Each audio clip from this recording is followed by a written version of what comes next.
streaming. How's it going?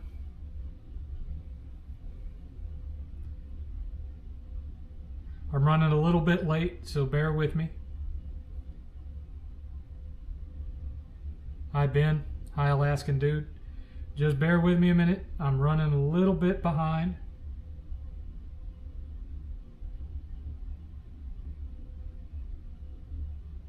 Just need to finish setting stuff up here.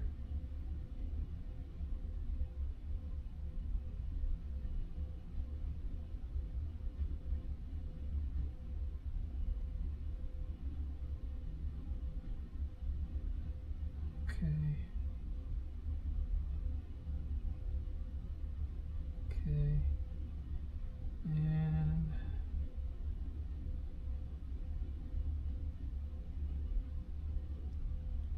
stupid.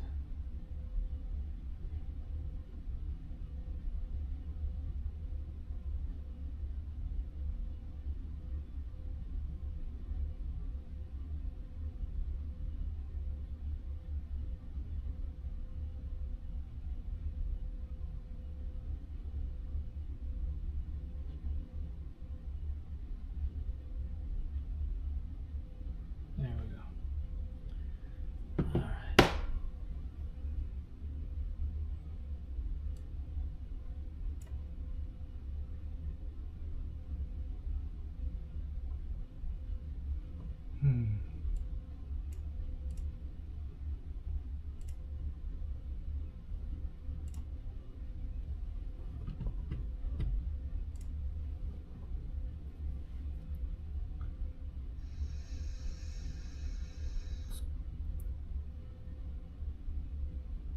Okay. All right then.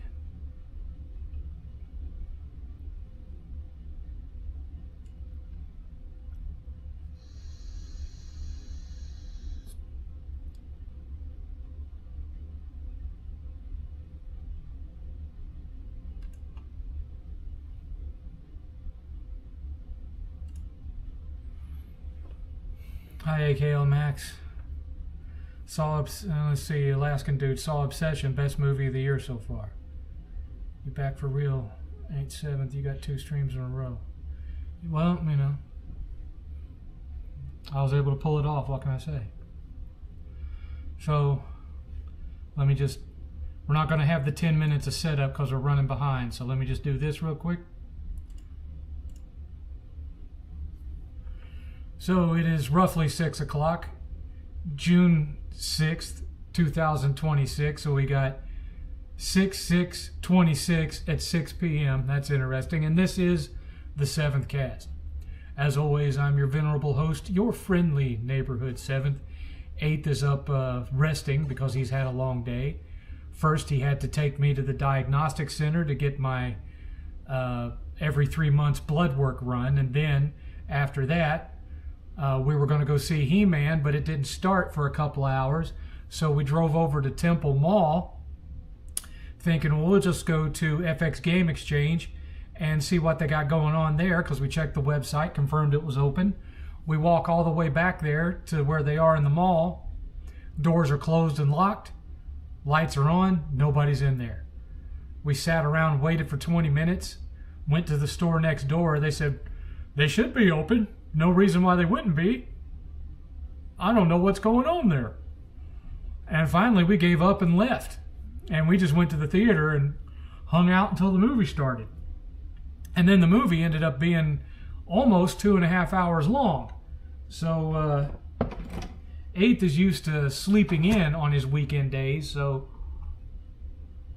he did not get to do that today. So he's probably upstairs relaxing. So, first of all, I got tired of the webcam that I was using just being too damn grainy. Just didn't look good when I was streaming. That camera in question was the Logitech Brio, which is a 4K camera, but no matter how I fiddled with the settings, everything just looks too grainy. And and, you know, people kept sending me comments. Well, you just don't have enough light in the room. You need to get one of those lights, and that'll take care of all your graininess. Well, instead, I decided that I needed to buy a camera that I would be able to use both for the web stream and for going out and filming. And so I bought I had some money left over from Retropalooza that I had held on to because I thought that I was going to get billed a $250 cancellation fee for switching my electric companies. I did not get charged that, so I went and bought this new camera, which is the DJI Osmo Action 4 Pro. Now, it'll record video at 4K, but it only streams at 1080p. However, it has a much larger sensor in it than this tiny ass little Brio, and so even without an additional lighting source, yes, the resolution is a little bit not as sharp, so you might see a little bit of aliasing in there, but the movement is a lot smoother. As you can see, there's not as much ghosting and blurriness to my movement. You have a much wider frame. You can see more of the room and more of me. And on top of everything else, you don't have that nasty looking graininess anymore. So I'm happy with this, at least until I have the money where I can upgrade to one of those big, what do they call them, DLSR cameras. Until I can get one of those, afford one of those at 4K, this'll do. So you know, y'all let me know which you like better, this camera or the camera I was using before. Personally, I think this one looks better, even though it's 1080p instead of 4K. But y'all let me know. If you still think I need to get one of those spotlights to hang behind the monitor, let me know on that too. But I think that would ruin the whole, you know, black light look that I'm kind of going for. But y'all let me know. Y'all let me know. So in the long run, what I'll be able to do with this camera, it's basically like, you think this looks better than my previous streams, 8th?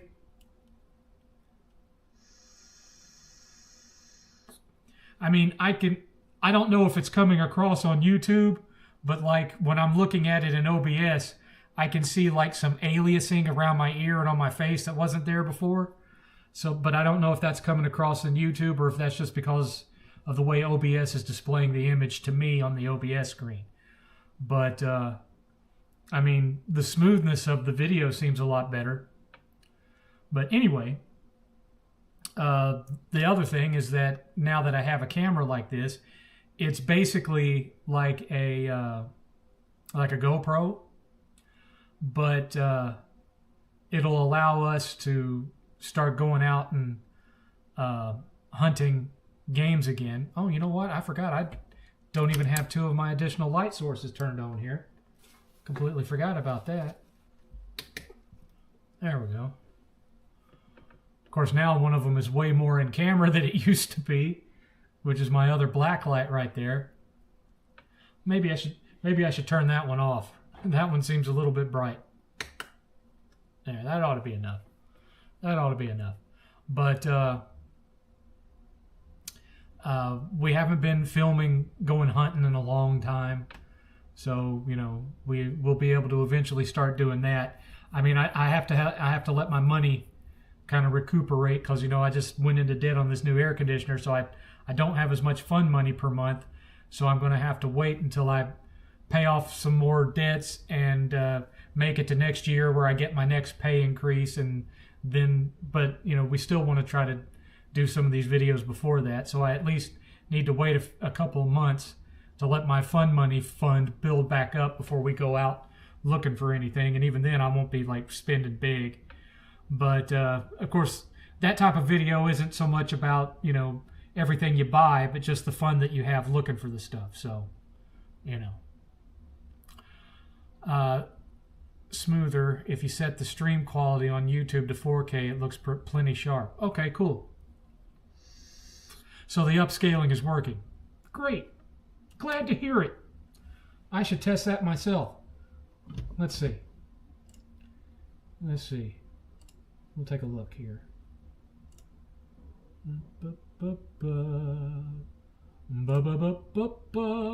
View your channel.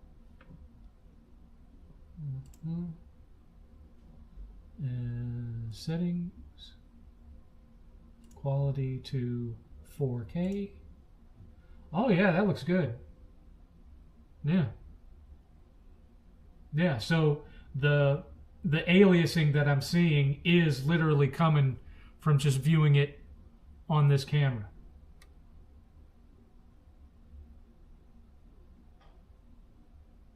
Yeah, looks good. Looks good. Yeah, okay. Alrighty. But I may still eventually need to buy some kind of a light or something to go in here. So, so I'm not relying on the cameras to light me, the monitors to light me up like I've been doing. I might need to get some kind of a little spotlight to go behind the monitor here to brighten me up just a little bit, not super bad, because especially once the sun goes down, it'll be a lot darker in here. But anyway, the other thing that happened today was we went to see He-Man and the Masters of the Universe.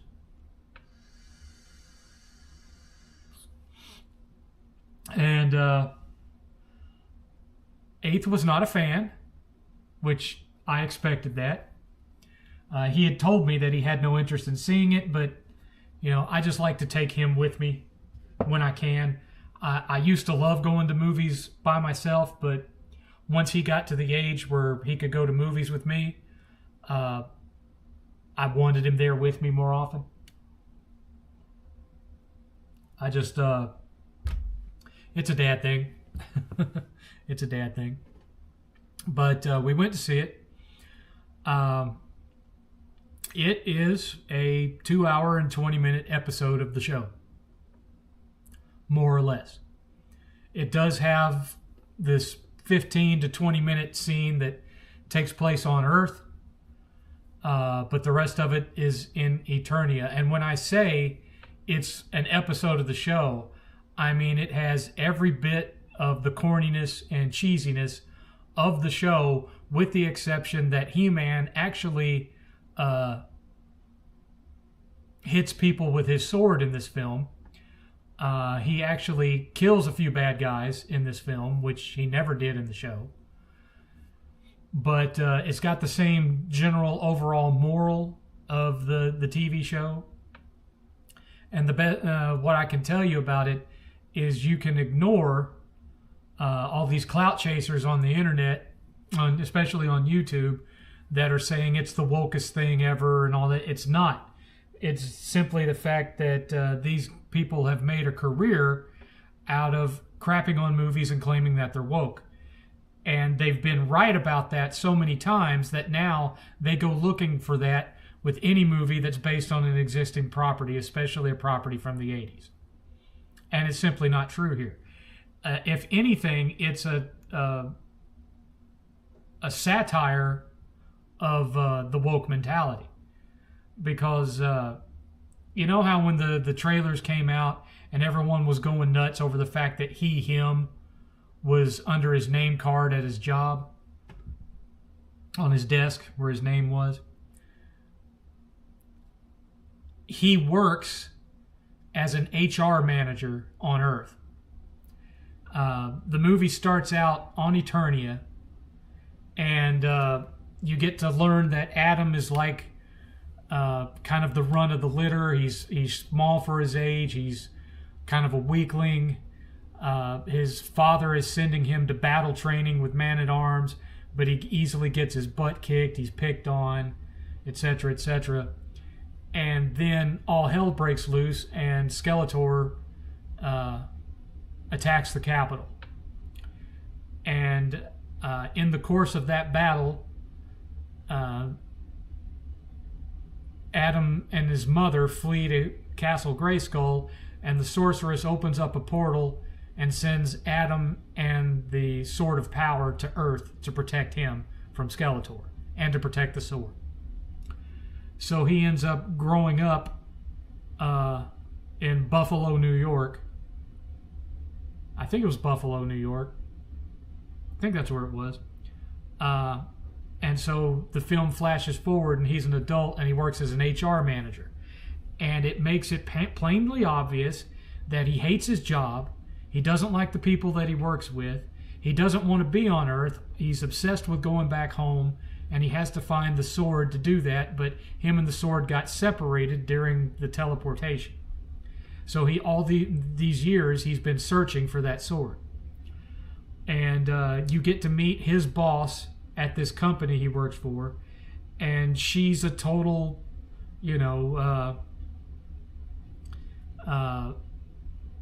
ultra politically correct, far lefty, typical micromanaging manager type.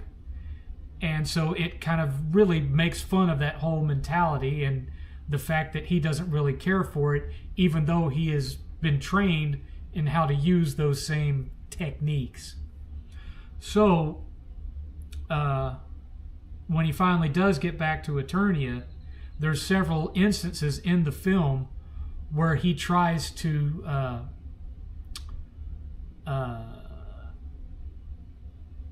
tries to lower the temperature of a conflict going on by using these woke HR techniques, and it blows up in his face every time. And so when it finally gets to the climax, he learns that the reason he was chosen to be the next champion of Grayskull was because all the previous ones had been just full on. Their answer to everything was to slice it to bits with their sword, more Conan the Barbarian types. But that he was intelligent, and he was he had empathy, and he had compassion, and that was what made him special and what made him different. In other words, exactly what Adam was in the original show. And so these clout chasers on YouTube are saying, see, that's deconstructing masculinity. Even the director said that's what the point of the movie was. The director was clearly trolling. There's no way that this movie is about deconstructing toxic masculinity when it depicts Evil Lyn as a masochist who enjoys being manhandled by Skeletor. Okay? He'll grab her by the arm and burn the shape of his hand into her arm, walk away, and then she'll just kind of shudder and smile about it. She enjoys it. That's how they've depicted Evil Lyn. But on top of that, there's way too many politically incorrect jokes in this movie for that. And they also kind of play into the whole thing where over in San Francisco, Skeletor is considered like a gay icon from the show. And so there's a line where he says something to the effect of he loves looking at He-Man with that long sword dangling between his thighs kind of thing. So they kind of play into the whole Skeletor is possibly gay or bi bit, but it's done as a joke. And so it's definitely not a woke movie. If anything, it, like I said, it just really, outside of the whole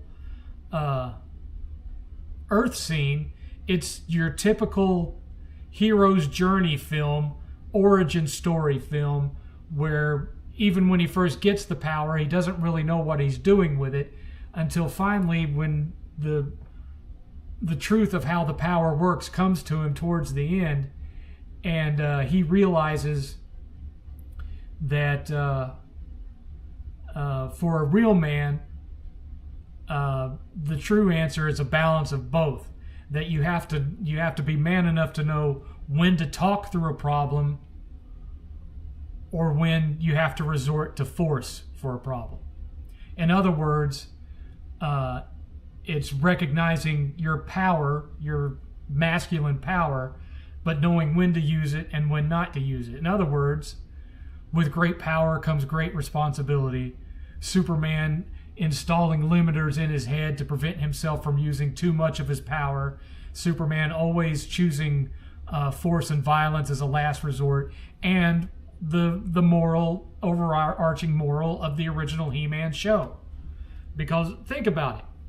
For those of you who are old enough to have watched the original He-Man show, how many times did you ever see He-Man actually hit somebody with his sword, stab somebody with his sword, cut their head off, cut off a limb, throw them off a cliff and kill them, etc., etc.? The entire show of He-Man was basically Superman Returns. All he did was pick up heavy things, catch heavy things, deflect laser beams. That's all he did. He never really resorted in what you would consider actual violence, because the government wouldn't allow him to depict that in a children's show. And so that, the movie goes farther than that. The movie shows him stabbing people, shows him slicing people with a sword, shows him throwing a guy into a pit of lava, etc. It doesn't show him land in the lava, but that's where he's headed. So, it is PG-13 violence as opposed to G violence. But there's nothing woke about it. However, I will say this. How can I put this?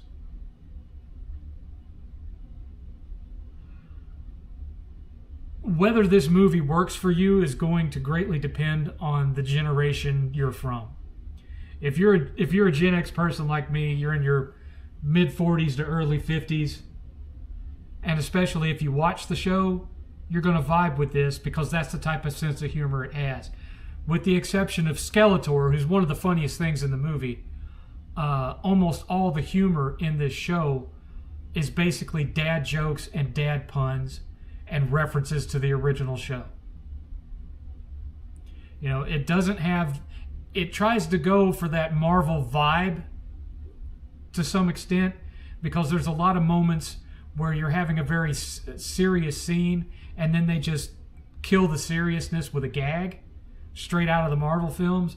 But it doesn't have that kind of snarky, sarcastic cynicism sense of humor that the Marvel films had. Instead, the sense of humor is more closer to Gen X level politically incorrect humor and a whole bunch of dad puns and dad jokes. So the humor for some people is simply not going to work. And for some reason, my chat, I don't know if y'all are, I'm going to refresh the chat. Yeah, nobody's talking in here. Let me make sure that my stream's still working. No one is responding in the chat. No one is typing anything. So let me go make sure the stream is still working. Yeah, stream's still live. Y'all just ain't talking for some reason. Well, okay. I guess I'll just have to live with that. Okay. So, I was listening to your review. Well, and for some reason we only have 7 people in here today. Usually we'd be much higher than that by now. I assume something is going on tonight, maybe. But the action scenes are a lot of fun. I think some of the action sequences could have been edited a little better, but overall I was very satisfied with the action. The CG was very good. I was very happy with the CG. It's not too cartoony or anything like that. The acting was fine. Jared Leto is Skeletor. He's got a different voice, of course. His voice, the voice that he chose to use for Skeletor, which I am assuming is also a little bit digitally altered, the voice he chose to use it seems to me pretty obvious that he was inspired by Tim Curry's portrayal of darkness in the old 80s movie Legend. He's using that general tone of voice, but he's mixing it with the campy sense of humor of Skeletor from the show. So he's very campy and tongue-in-cheek while also still being menacing and evil when he needs to be. He's one of the funniest things in the movie. So whereas I'm not necessarily a big fan of Leto at all, especially not his music, he understood the assignment here and he brought it. He is Skeletor. The only thing he didn't do was, run away and say, "We'll meet again." That's the only thing he doesn't do. Everything else is pure Skeletor from the show. He's great in it. He was great. Well,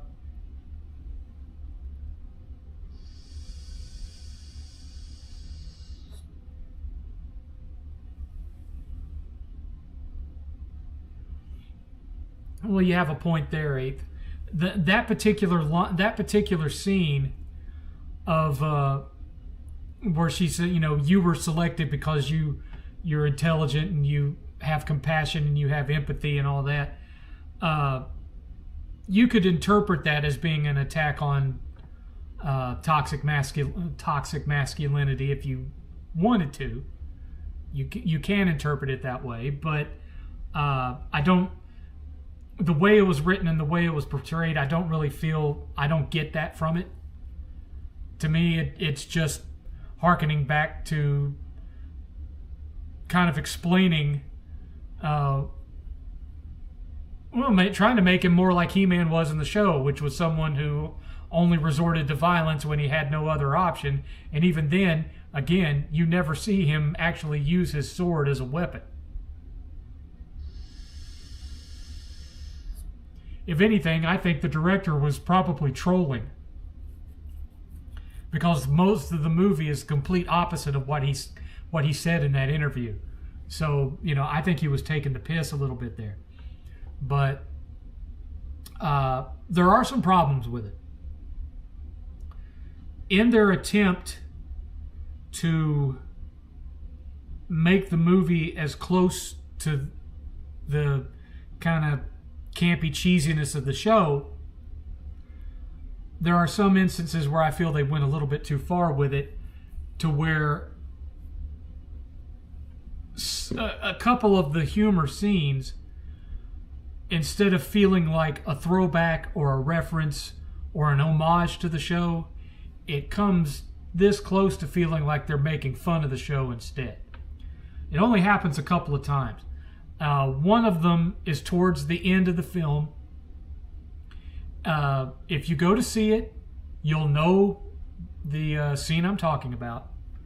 You'll know it the minute it happens. It is a direct reference to the show. Specifically, it's a direct reference to how several of the episodes of the show ended. But because of that scene and a couple of others, the film doesn't go there, but it comes dangerously close to, instead of being a self-aware, tongue-in-cheek, comedic homage to the original show, becomes more of it comes closer to being a spoof of the show, along the level of, say, Will Ferrell's Land of the Lost movie compared to the original show, where it's, that film is obviously making fun of the original show and taking the piss out of it, rather than being a heart-filled homage to the original show.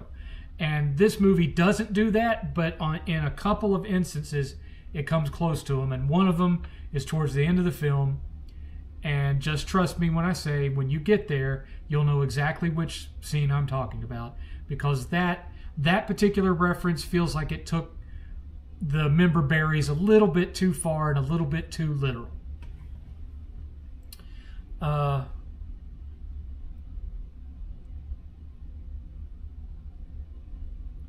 What about the line at Man-at-Arms told Tila that he felt like she was more of a man than him? Well,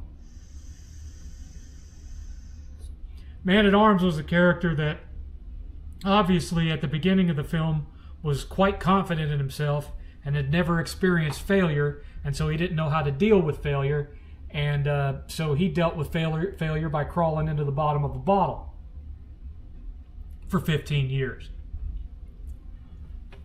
And so she had to, as a character, had to divvy up her time between taking his place and trying to pull him out of the gutter that he had put himself in. And so I took that line to be a reference to the fact that that he crumpled at failure while she did not. So yeah, maybe that could have been worded a little better, but I think it was more like a reference that she became the man-at-arms while he was feeling sorry for himself more than anything else. That's the way I took it.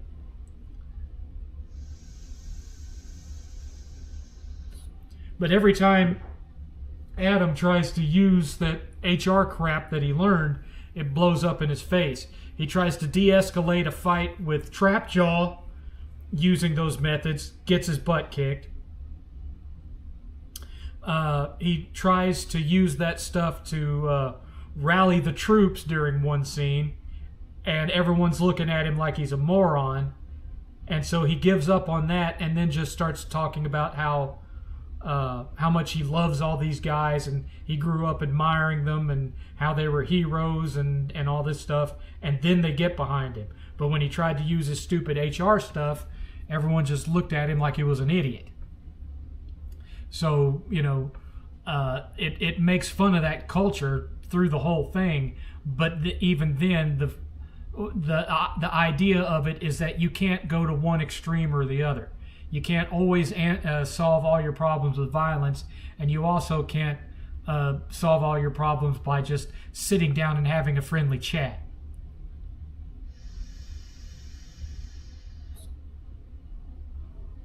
Now, there is one scene that I have a real problem with, and the reason I have a real problem with it is because there's no need for it to be there.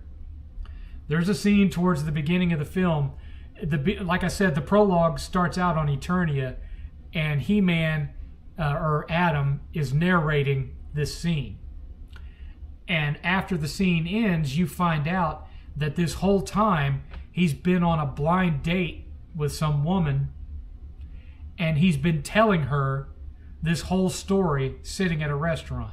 So he went out on a date with an attractive woman, sat with her in a nice restaurant, and told her, oh, by the way, I'm not really from Earth. I'm from an alien planet, and I'm supposed to be a super-powered warrior, but it never happened. So I've spent the last 15 years looking for a magic sword to take me back to my planet. Well, of course, she gets up and leaves. It's a stupid scene. It's there to portray the fact that Adam is just, he doesn't understand why people won't believe him when he tells them this stuff, because to him it's obviously it's all real and it's all history, but everyone looks at him like he's crazy. Which, if he's not, on the spectrum, he ought to understand that. That should be common sense to anybody. But the scene is not needed, because instead they could have cut some time by having, instead of it being this date, he's explaining this to his roommate for the first time, because his roommate finally breaks down and says, what's with all the drawings in your bedroom? And then that would have been it. There wouldn't have been no, or you could have had all that and then changed to him sitting on the couch with his roommate, and his roommate says something like, how many times are you going to tell me this story? Instead of the date scene. They could have cut, and then the date scene is referenced again towards the end of the movie. I won't tell you how. They could have cut those two things out. They could have cut a couple of the jokes that don't work and get it down from 2 hours and 20 minutes to maybe 2 hours and 5 minutes would have been, closer for me to an 8 out of 10. But at this point, I have to give it maybe a 7.5 because some of the humor, while it works for me because, I was a fan of the show, not a super fan, but I was a fan of the show. I get the humor. I got all the references. But some of it was just leaning a little too much into the, like I pointed out, leaning towards Land of the Lost, but not quite going there yet. But another Will Ferrell reference, some of it felt like the intentional cringe from The Anchorman. Like there's a section of one of the final fight scenes where all of the, the Mechanic and Fisto and Ram Man and whatnot are kicking ass, but they're almost to the point of like knocking a guy across the screen and then turning right towards the camera and breaking the fourth wall and going, "Yeah, fisted him." It's not quite that bad, but it almost gets there to the point of that kind of cheese. And so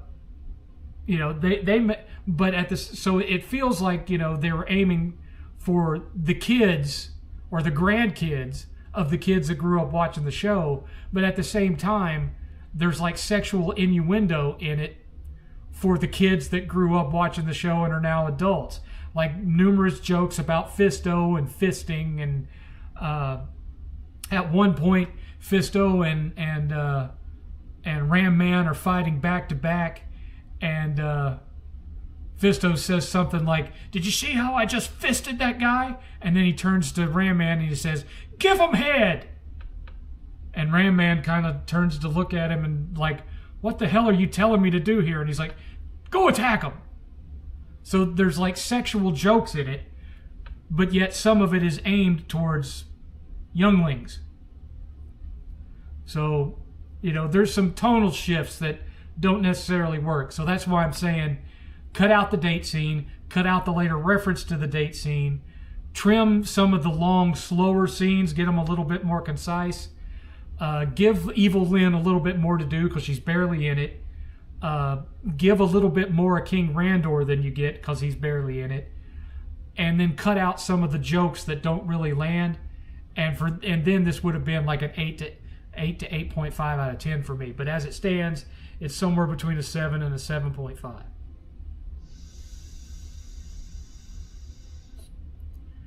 Will you see Obsession or Backrooms? I already saw Backrooms last week.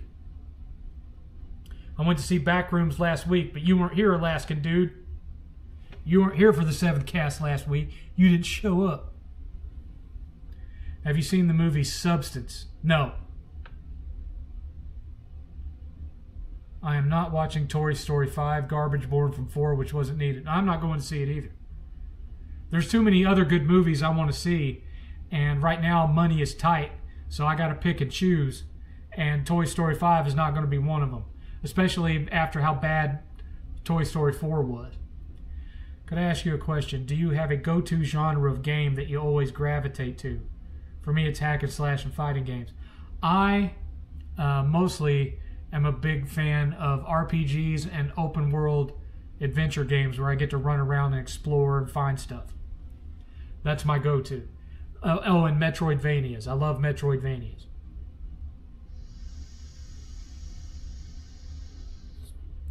You give Obsession 9 out of 10. The girl deserves an Oscar nomination. Might not even be my type of horror movie, to be honest with you, but I'll check it out when it hits streaming.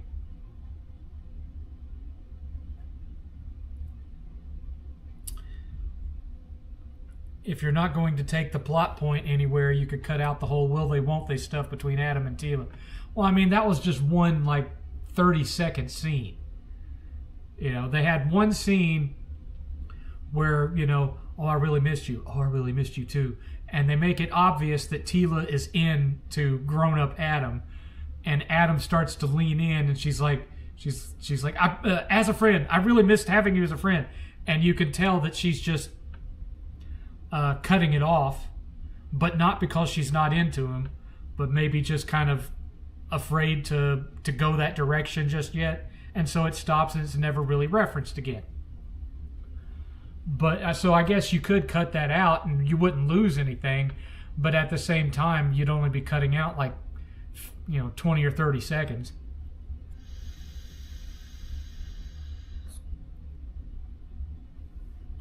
I remember when Finding Dory was announced, Shokyo didn't want to watch it, but I did and thought it was fine. I didn't like that movie. I thought it was unnecessary. The original was called Finding Nemo. They found him. They found him. And I consider Dory a character that was funny in small doses, but not funny enough to carry the plot of a whole film. So I was not a fan of that movie. I've only seen it once, didn't like it, never watched it again. I didn't like Incredibles 2 because Incredibles 2, for the most part structurally, was just a rehash of the first film, but with the roles reversed.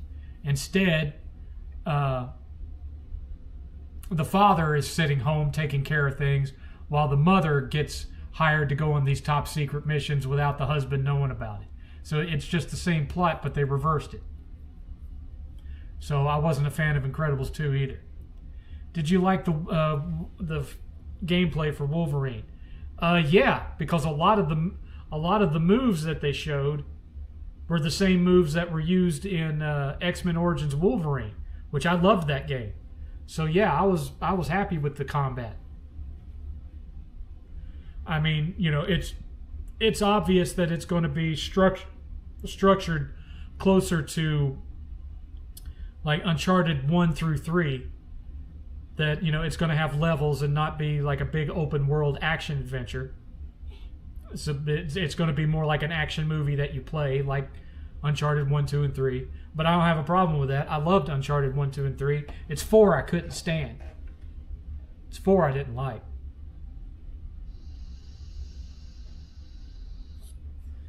Let's see. Never saw Toy Story 4. Saw 3 in theaters with my mom and sister while my dad and brother went to see that god-awful Last Airbender movie. Wow. Wow. Yeah, that Airbender movie was horrible. The last Pixar movie I saw in theaters was Monsters University. I can't remember what the last Pixar movie we went to see in the theater was. Do you, 8th? I think it was Incredibles 2. I think.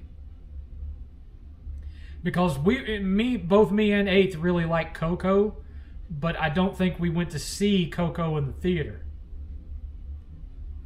Thoughts on God of War Laffrey? I didn't have a problem with it. Well, I had one small problem. I don't get the talking block of Jell-O. I don't get what that's all about. To me, that seems like a stupid sidekick. And every time I see it, it was taking me out of it a little bit. But as far as the storyline and Laffrey herself, or however it's pronounced, I didn't have a problem with that. To me, that seems like the type of woman that Kratos would have married. A woman who could kick ass. So I didn't have a problem with that. You're talking to the guy who beat the original Metroid, who beat the original Tomb Raider. Action games with women characters I've never had a problem with until they try to take it and turn it into an attack on male lead characters. That's when I have a problem with it, but that's not what this is.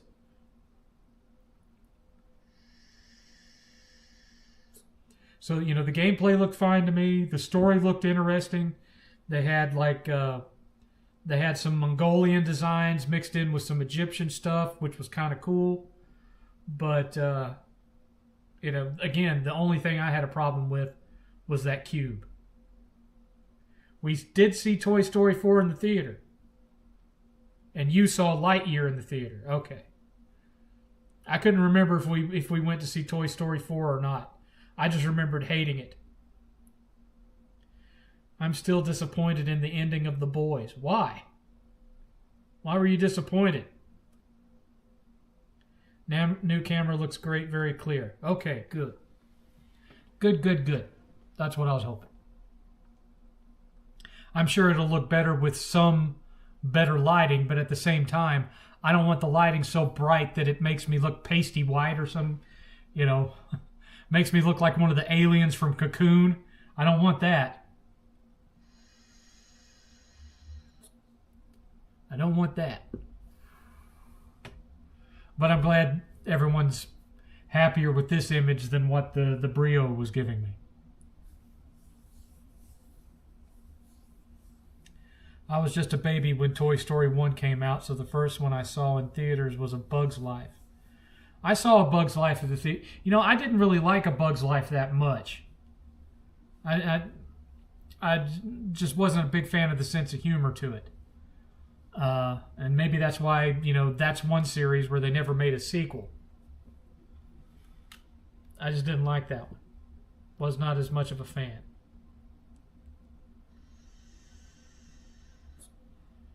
Favorite announcement from Summer Game Fest?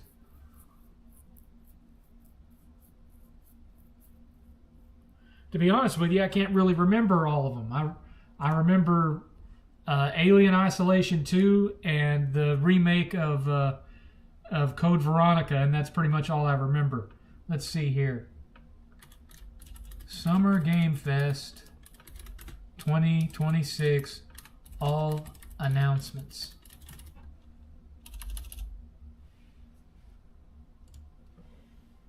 Let's see here. Every game announcement. All right, let's see. Final Fantasy VII Revelation. I haven't even gotten to play the second one yet because 8th is still not done with it. Street Fighter 6 DLC, don't give a crap. Stellar Blade 2, don't give a crap. Wolf Among Us 2, really don't give a crap. I platted that game, but I didn't enjoy it. That one, some of the Telltale stuff just doesn't appeal to me. Some of it does, some of it don't. The latest version of Pal World, don't care.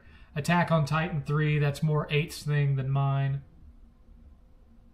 That Clutch game looked more like a movie you play than an actual racing game. Hot Wheels Infinite Rush.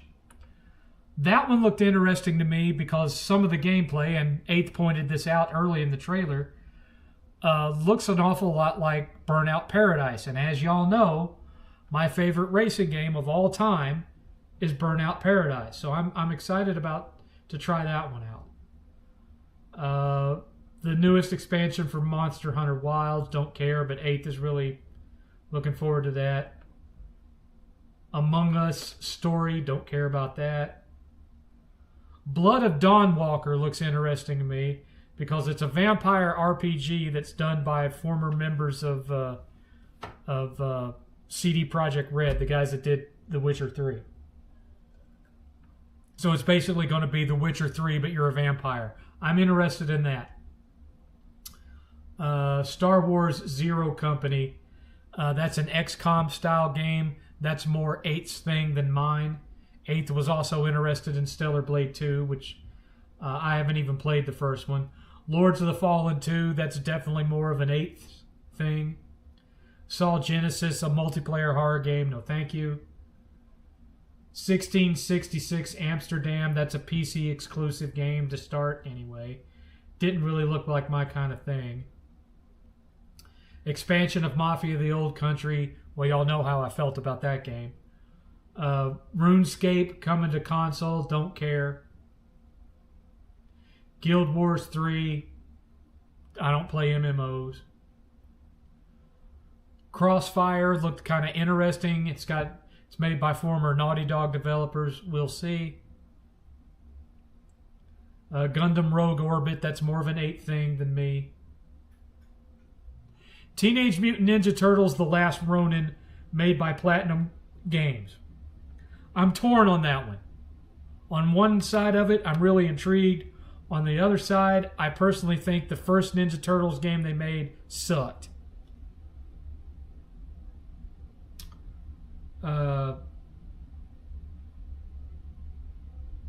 Sci-fi game made by the developers of The Division called Hex.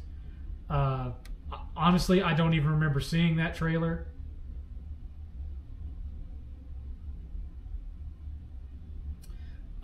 Stranger Than Heaven. I was kind of surprised by that one, to see Tupac show up in the trailer. If it's, a Yakuza style game, I'm down with it.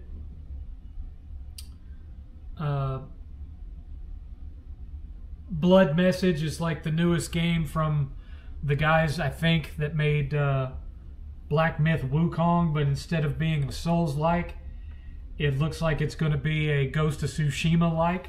So I'm vaguely interested in that one. Gen Atlas, the game from the guy that did Shadow of the Colossus, Ico, and Last Guardian. Just looks like The Last Guardian, but it looks like Shadow of the Colossus, but all the Colossi are robots. Again, I'm not into survival horror, so Alien Isolation 2 doesn't really mean much to me. The 8-bit Cuphead game looks fun. Resident Evil Code Veronica, I'm excited for friends of mine who are really into Resident Evil, and 8th, who is really into Resident Evil, but I'm not a survival horror guy, so it doesn't mean much to me. I already have the original on Dreamcast. And that's it. So there wasn't really a whole lot on that show that I would say was for me. But, there was a couple of things that interested me. No, Blood Message is just a new game out of China. Oh, okay.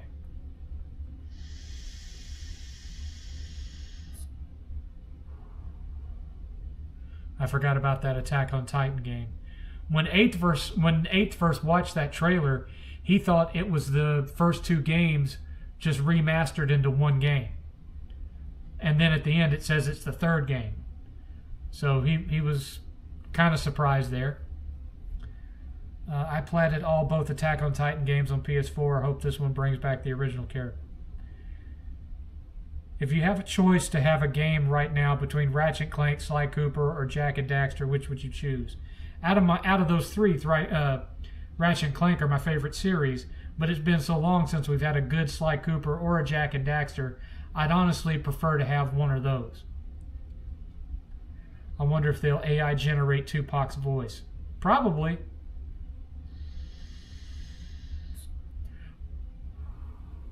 Or maybe have his son do it if he sounds like his dad. I mean, that's possible.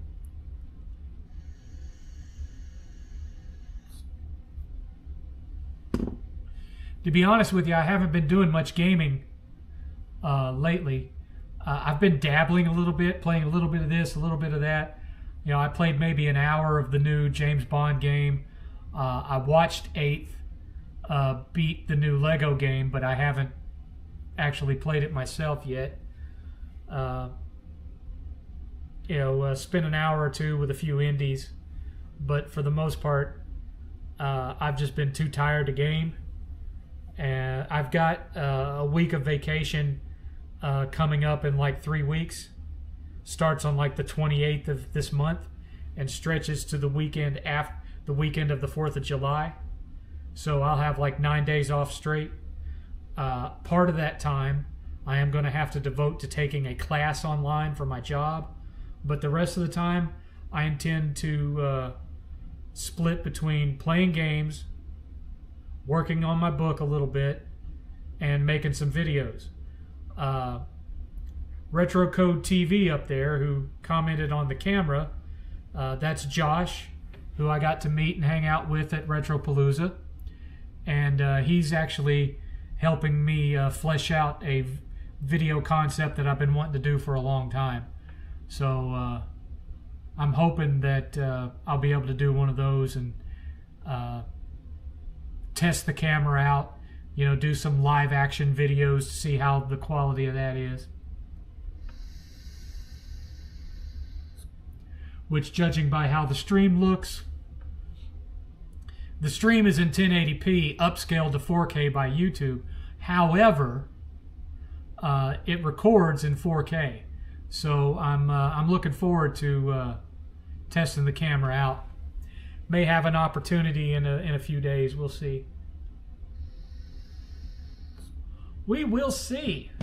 So anyway, those were the 2 topics that I wanted to talk about. So now it's the floor is open to anyone who wants to ask some questions, although most of my viewership is not here today. So I'm wondering if there's some kind of a other big event going on that I'm not aware of. Y'all can let me know. That's maybe drawing all of my viewership away. Oh, and regarding weight loss, almost forgot about this. Regarding weight loss, I gained 7 pounds back during Retropalooza because I wasn't drinking as much as I normally would, because the drinks were, you're having to spend $12 to buy a couple of cans of soda or buy a bottle of water. That's just the way conventions go. And I wasn't eating on my meal plan. So in 1 week, I gained 7 pounds. Well, this week, I lost that 7 pounds back, and I lost an additional pound. So now I'm at a total of 23 pounds lost since I started. So I've got roughly 31 pounds to go, and I'll be under 300 for the first time in 10 years. And longer than that, I'll be under 300 pounds for the first time in 12 years. So I am making progress. I'm not necessarily making progress as fast as I would like, but at the same time, losing the weight too fast isn't good for the skin. That's when you get all of the saggy skin. When you lose the weight slower, the skin doesn't sag as much. So hopefully, it not rushing too fast into it and taking my time with it. I'm willing to just stay the course, and hopefully this time a year from now I'll be down at where I need to be, or very close to it. Because what I'm hoping is that a year from now I'll be at 200 pounds, which is still 20 pounds too big for my frame, but I'll be happy with that. I felt good and relatively healthy at 200 pounds. So, if I can get below that, if I can get down to maybe 175, perfect. But if the best I can do is 200, I'll be happy with that. But I'm hoping I can hit 200 within a year. We shall see. We shall see. I can tell you this much. I didn't eat anything for breakfast today because I knew I was going to be going to the movies. When I went to the movies, I had a thing of waffle fries and 2 small sliders. And that was at 12:15, and here it is 7 o'clock, and I feel as full as can be. Most likely I will not eat anything else today because I'm actually feeling pressure here. I feel too full. I probably could have eaten half of the waffle fries and just one of the sliders, and I'd still feel absolutely full, but without all that pressure that I've got right here, which I normally don't experience because I'm eating smaller meals during the day. Normally I eat two eggs for breakfast, and then maybe a protein bar to keep my protein up, and then I'll have dinner, and then I don't eat anything else all day long. So every day from, say, 4:30 p.m. till when I go to bed, I don't eat nothing. So every day I'm essentially fasting 14 to 16 hours. 11,754,000 gross yesterday. What is that? What is that?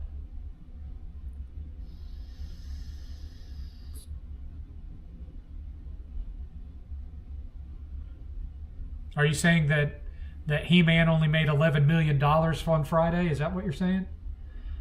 I didn't think we'd have the complete and accurate numbers on that until Monday. do I drink water? I drink water and tea, and I allow myself one sugar-free soda a day. That's what He-Man made Friday. Ouch. Ouch. 11 million on Friday. Not good. Well, I guess we won't be getting any of the sequels. I guess we won't be getting any sequels unless they do them as like Amazon originals that go straight to Amazon, which I think they knew that this He-Man movie wasn't going to make a lot at the theater, and that's why the Voltron movie is coming out next year and not having a theatrical release. They've realized that, you wait too long to do a reboot like this, and the only people that are going to want to see it are the people that are, my age. And not all people my age are going to come out to see a He-Man movie. Transformers was different because Transformers has never really disappeared. There's been like a new version of Transformers pretty much every generation since my generation. And so Transformers has always been a part of the zeitgeist since like 1984 in one form or another. And that's why the Transformers movies did well. He-Man, though, the last time you had a popular version of He-Man was 24 years ago in 2002. And even it flopped. It didn't have a big enough audience, so it got canceled by Cartoon Network. So, He-Man was just, let's face it, a niche property. It didn't maintain its popularity over the course of multiple generations like Transformers did. And I think that's also why the G.I. Joe movies have failed, is because while there have been new versions of G.I. Joe, none of them have been a success. The original cartoon is the only one that's been successful. And so that's why the first G.I. Joe movie made decent money, but the second one and the really god-awful Snake Eyes movie both bombed. So, if a live-action He-Man movie had come out maybe 15 years ago, that would have done better, I suspect. They just waited too long to do it. They just waited too long to do it. And whereas, there's a lot of money that's been made with legacy sequels and reboots of stuff from the 80s. Lots of nostalgia out there that's making money hand over fist. There are some things that have just sat for too long. I suspect that if they made a live-action Captain Planet, it would flop. I'd suspect if they made a live-action Thundercats, it would flop. If they made a live-action Silverhawks, it would flop. Now, if they made a live-action Macross or Robotech, I think that would do well. But some of the other stuff, if Disney decided to make a live-action Gummy Bears, well, I don't know. The live-action Smurf movies made money. Maybe a live-action Gummy Bears would actually take off.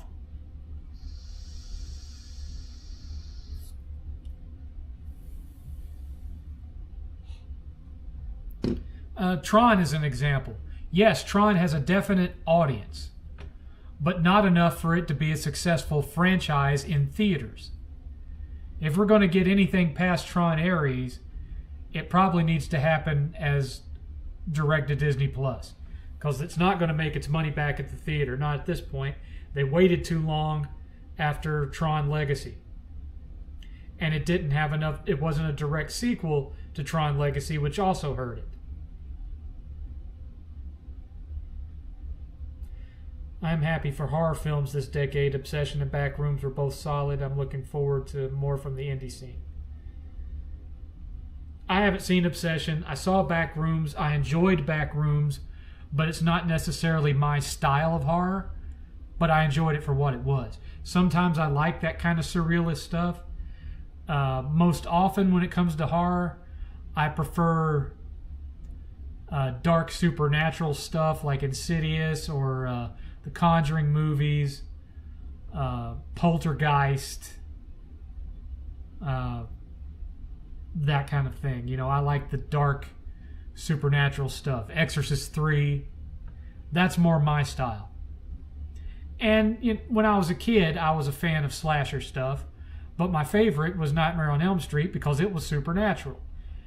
Friday the 13th eventually became supernatural when he became a reanimated zombie, but originally he was just another slasher like Michael Myers. But nowadays, I'm not that big of a fan of slasher movies. I've never seen a Scream movie past Scream 3, and I only really liked the first one. I never liked any of the I Know What You Did Last Summer's. I wasn't a big fan of the Hatchet series. I just kind of don't get excited about those anymore.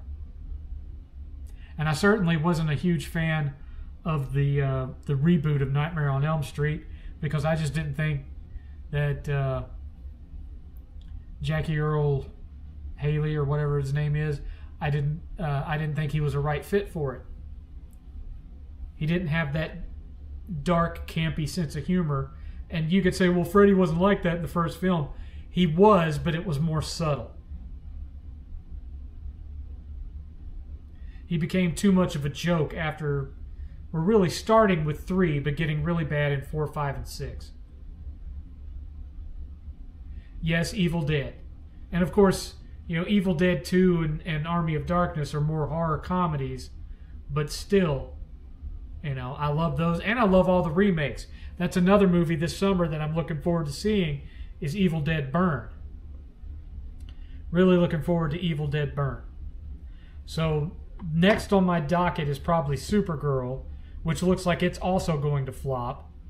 The Odyssey and Evil Dead Burn. As far as I know, those are the only big 3 that I'm still looking forward to watching for the rest of the summer. I can't, off the top of my head, I can't think of anything else that I'm excited about. Some things don't translate to live action too well. Well, I thought He-Man translated fine. I mean, if I was going to try to explain to you in one sentence what the He-Man live action movie was like, it would be a mixture of the original animated show, an attempt at Marvel-style humor, but with a Gen X leaning, and 1980s Flash Gordon film. If you really loved the original show and Flash Gordon, you should go see it.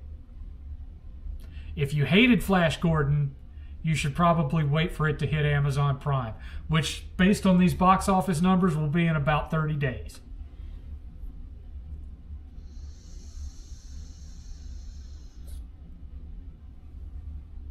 Yeah, of all the people that were going to end up with cancer, I mean, no one should end up with cancer, but it's really disheartening that it would happen to Bruce.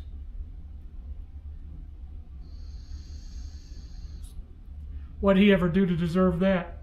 Nothing. Of course, no one really deserves cancer. I mean, maybe Hitler deserved cancer, but you know what I'm saying. You know what I'm saying. Pol Pot, Ahmadinejad, Mussolini. There was a few, I guess, but anyway.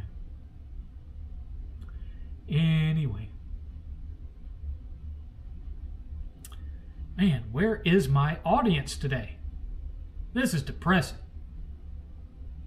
Maybe everyone just assumed that I wouldn't be streaming today, and then they just haven't bothered to look. Genghis Khan, sure. I'll give you that one. Genghis Khan, sure.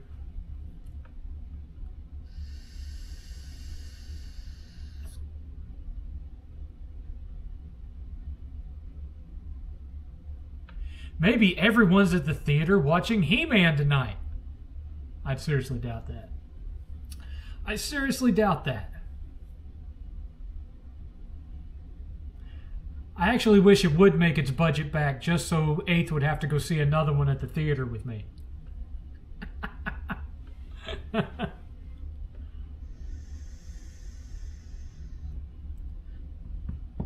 I could hear him sighing whenever Skeletor wasn't on screen.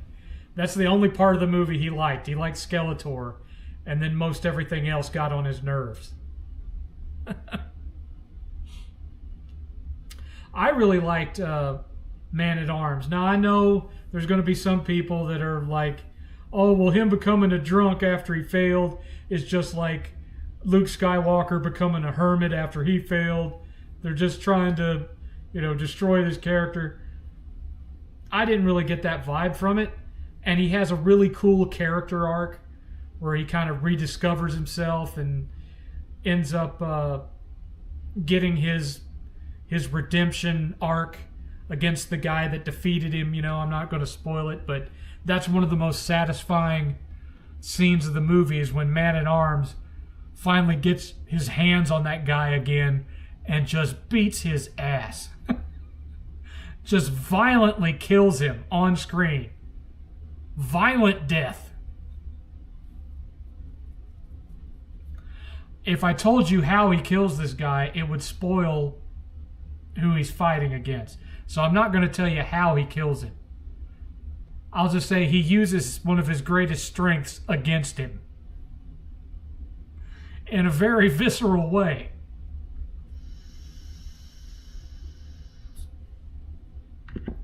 It may be that, I titled it, He-Man, and literally no one cares about He-Man, and so no one's bothering to show up to the chat. That could be it too. That could be it too.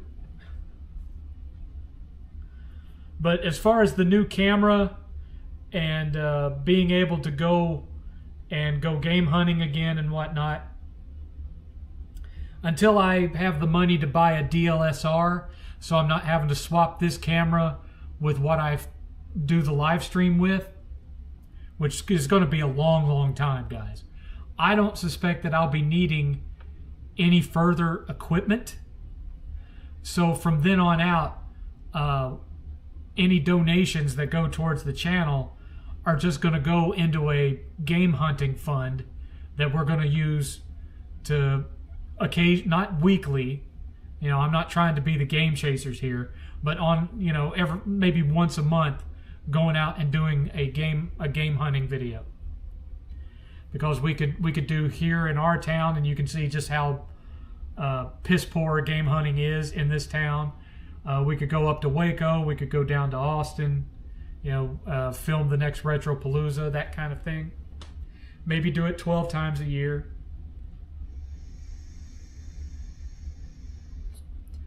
So from now on, that's where donation money is going to go. It's going to be our buy games for new videos funds. And we'll just do it that way because, I'm not foreseeing having to buy another new piece of equipment for a while. Pretty much his character from Suicide Squad. Yeah, you're right. You're right. You're right.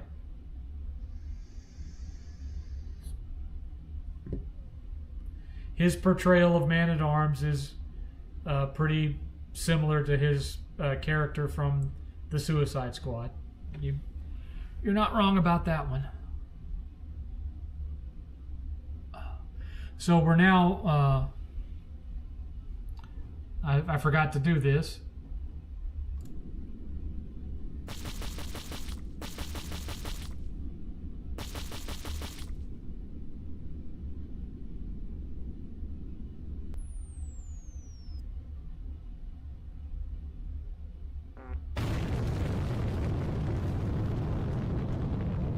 We're 1 hour in.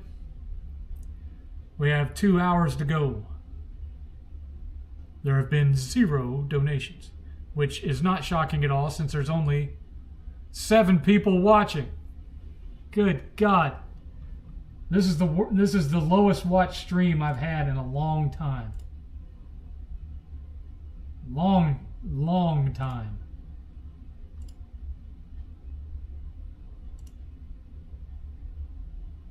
Oh well.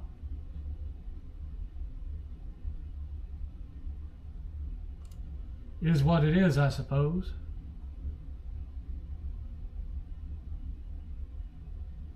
Well, it's weird. My OBS says that 7 people are watching.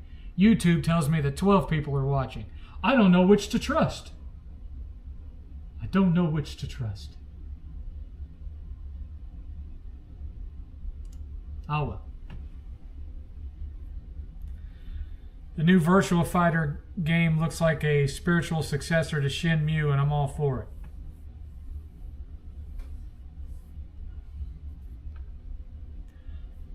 I liked Virtua Fighter 3, and I think that was the last one I ever played.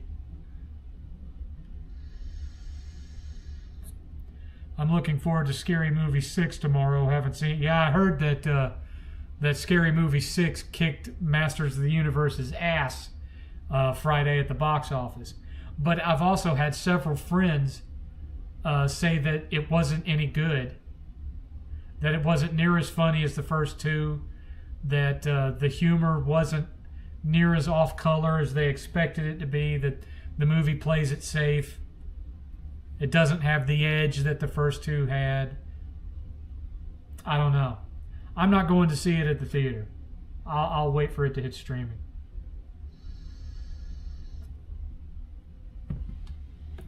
Not all that enthused about that one. Because it's my understanding that Keenan Ivory Wayans was not involved in these, that it was all his brother Sean.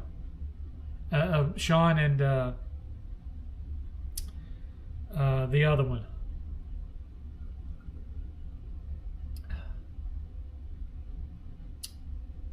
Can't remember his name. Marlon. It was all Sean and Marlon, and Keenan was not involved.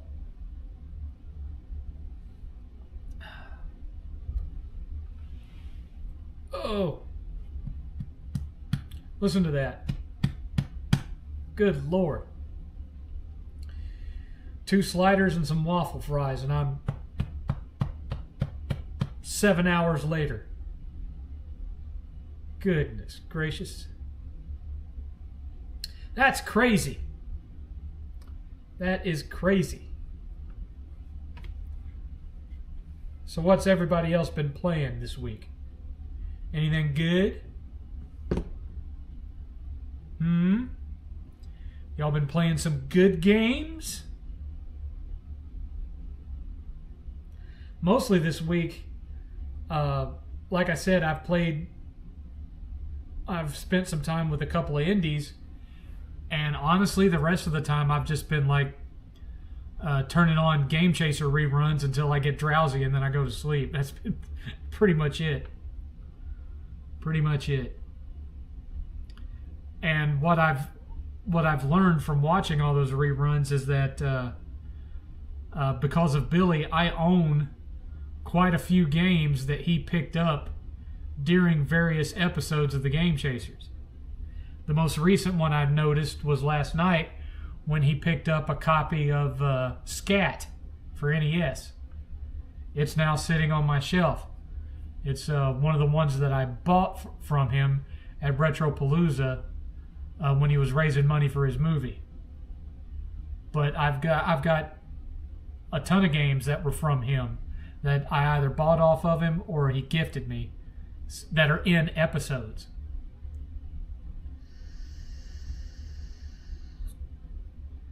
I'm trying to finish Lego Batman, but I'm at that point in a Lego game where finishing it is a torture on the soul. I know that point. I know that point quite well. Where you're just ready to be done with it, but that platinum is keeping you playing it. I know that feeling very well. That's one of the reasons why I got out of playing the Lego games for the most part, was because it got to be where there were too many collectibles to hunt for. And so I was having to replay levels too much. And it started to get on my nerves.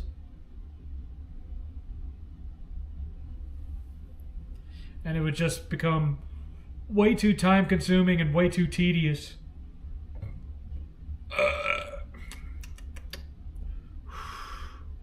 And I just couldn't deal with it, so I stopped playing the Lego games. I think the last one I completed was Lego Harry Potter 5 through 7. I think that was the last one that I platted. It was either that or Lego The Hobbit, one of the two. Might have been Lego The Hobbit. Not nearly as bad as the Crimson Desert, Platinum, Pain, Agony even. Yeah, for those of you who didn't know, 8th actually platted Crimson Desert. Took him 190 hours to do it. And most of that was not the main story. Most of that was side activities. Catching so many of a certain type of fish and that kind of crap. I hate that kind of stuff in Platinums. You know, it's one thing to have, like in Uncharted, you know, kill so many guys with this type of gun. You know, okay, fine. But, you know, catch 50 of this type of fish, and it's the rarest type of fish in the game that has less than a 1% spawn rate, and it's like the farthest away out in the ocean from any point on the map, so it takes you 30 minutes in a boat to get there. That's just kind of ridiculous, really. That's just not respecting the player's time. That's what that is.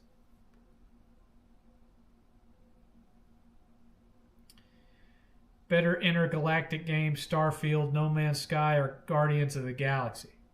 I haven't finished Guardians of the Galaxy still. I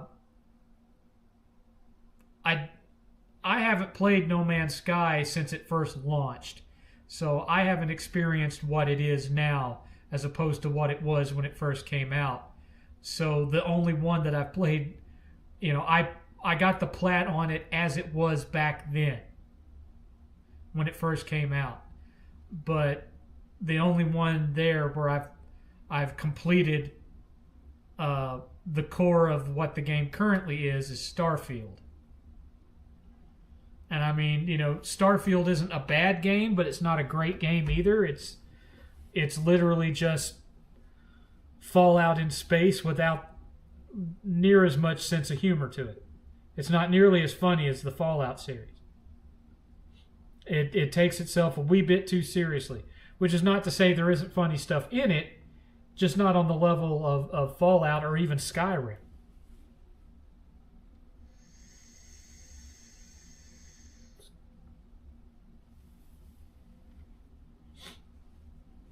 Ugh.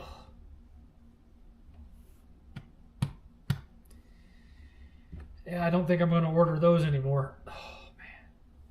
I think as long as I'm on this medication, I'm going to have to just, when I go to the movies from now on, if I get anything, I just get a bag of popcorn, a small bag of popcorn. I don't think I'm going to be able to order off their actual menu anymore because it's just, man, I'm feeling it right now. Now, Josh 8th has played the modern version of No Man's Sky. I have not.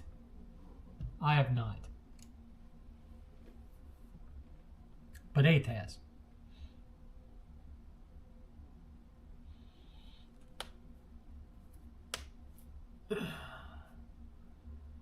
Man.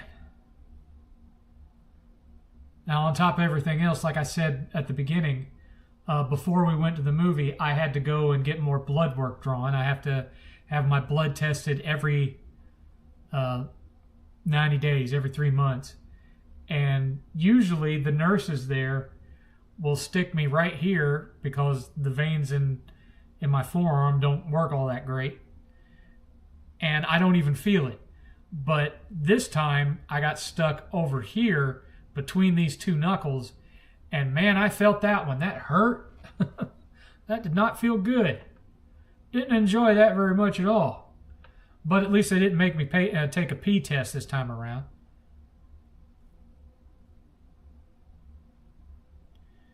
Would you say God of War Laffy or however that's pronounced is Uncharted: The Lost Legacy all over again? I wouldn't be able to tell you that one way or the other because I never played The Lost Legacy. All I can tell you is that aside from the talking cube of Jello, I was not offended by anything in that trailer.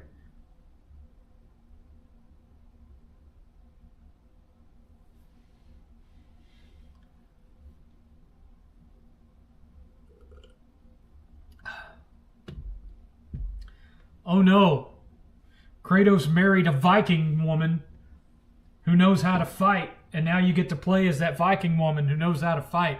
Oh no. Like y'all didn't see this coming at some point?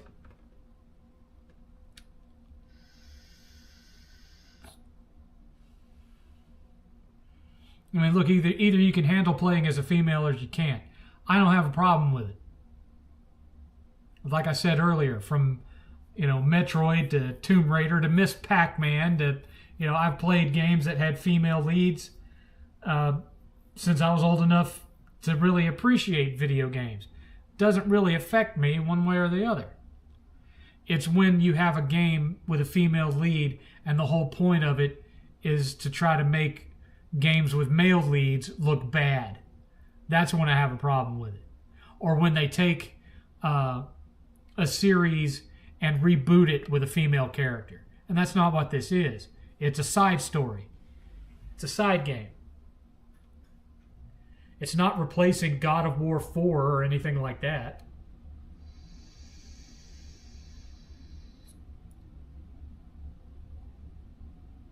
I mean, we already knew she was a badass. In Ragnarok, you go to an area where she had fought Thor and the whole area is partially destroyed.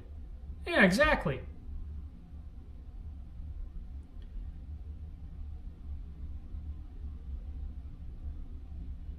Brother Natural, I think you mean Falcor, with an R on the end. Falcor, not Falco.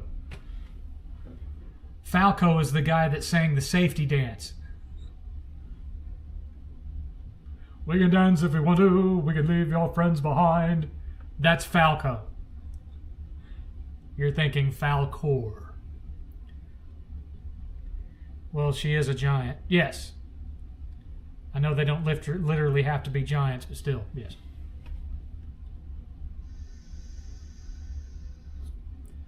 Seventh, today I went to a yard sale and found a little chihuahua that reminded me of Alex. Well, technically she's a chug, but yeah. I'm a big fan of the Chihuahua breed. I have owned several in my life. Yes, I know you meant my dog. I've owned several over the course of my life. I have a very serious soft spot for that breed.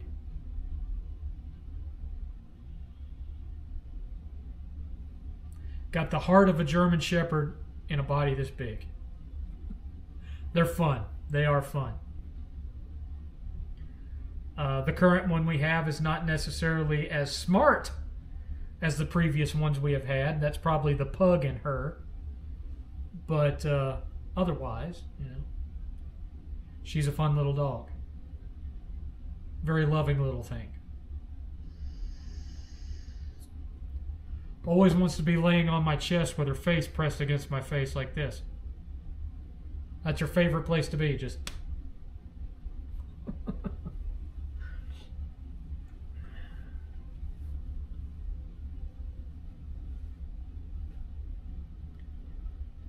Oh, man. The lighting in your room looks awesome with the new camera. Cool. I'm sure it'll look better once the sun sets. But it's summer, so, it'll get dark in here maybe 30 minutes before the show ends.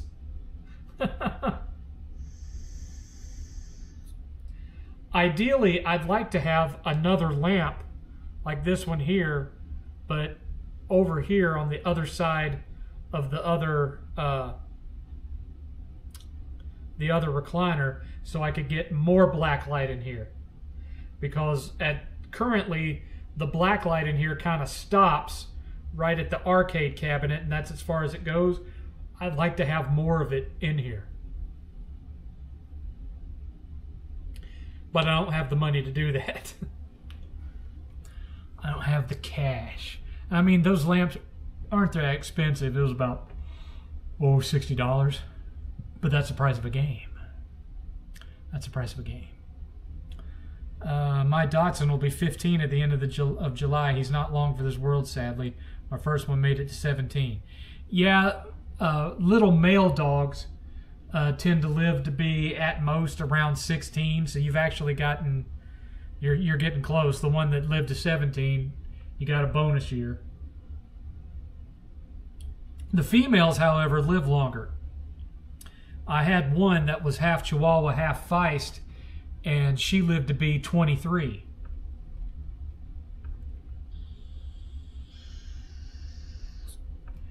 We've owned mostly females. The only male, Kirby was a Chiweenie. He was half miniature Dotson, half Chihuahua. He lived to be about 15 or 16. We had a rat terrier named Obby. He lived to be about somewhere between 14 and 16. I can't remember exactly. And then our last male Chihuahua, JD, he lived to be 16. And he basically died from a combination of, he had to be put down, but what was killing him was a combination of heart failure and collapsed trachea. And it was caused by all the weight that he had gained from being on anti-epilepsy medicine. That's the one thing you have to worry about with purebred Chihuahuas. They're prone to get epilepsy later in life. And so he had to be on special medication because he'd have seizures. And it was terrible to watch him have a seizure. It was a horrible thing to watch. Yes, Lord Jose of Dingleberry, or JD for short. Which I named him that to make fun of the long, ridiculous names that people give their dogs at when they're registered for dog shows. And so I named him Lord Jose of Dingleberry, JD. He was the smartest of the little dogs that we've had. Extremely intelligent. Smartest dog we've ever had in general was our German Shepherd, Caesar. And he had to be put down when I was around 8, I think. He was 12 going on 13, and he got distemper and hip dysplasia. So he got to where he couldn't walk, and so Dad just put him down. My first Dotson basically had his body shut down. He was deaf and had cataracts, and his back legs gave out, but his heart was still strong when we put him down. That was the same thing with both Kirby and Obby. Kirby and Obby both started to lose the strength in their hind legs. Their hind legs would fall out from under them. And Kirby was mostly blind and partially deaf. Same thing with Obby. His hearing was fine, but he was partially deaf. But the thing with Obby is he had a back injury when he was about 2 or 3 years old, and it haunted him for most of his life. When we had not long after we moved into the house in North Carolina, he lost his footing and fell down the stairs, and it permanently injured his back. And so every now and again, his back would flare up, and it would hurt him so bad that he would just lay in his bed and shake. And so we'd have to put him on painkillers and whatnot, because there was no surgery for it, but they said that it wasn't a serious enough injury to put him down for. And so for most of the time, he was fine. But, every few months he'd have one bad day. And so we'd give him one of the painkillers, and he'd sleep through most of the day, and then the next day he'd be fine. But once he got older, it then started affecting his hind legs and making it where he couldn't stand up on his own. And his feet would fall out from under him, and he couldn't jump anymore, and he couldn't run. He would just slowly walk around, and so we put him down.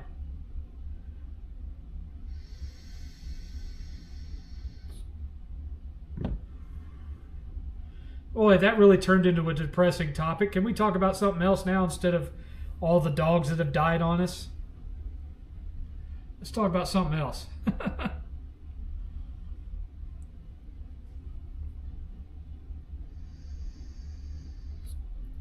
And once again, this pain that I'm having here is radiating into my back, and that's why I keep sitting up and then leaning back because I'm trying to kind of shuffle that pain around until the show's over.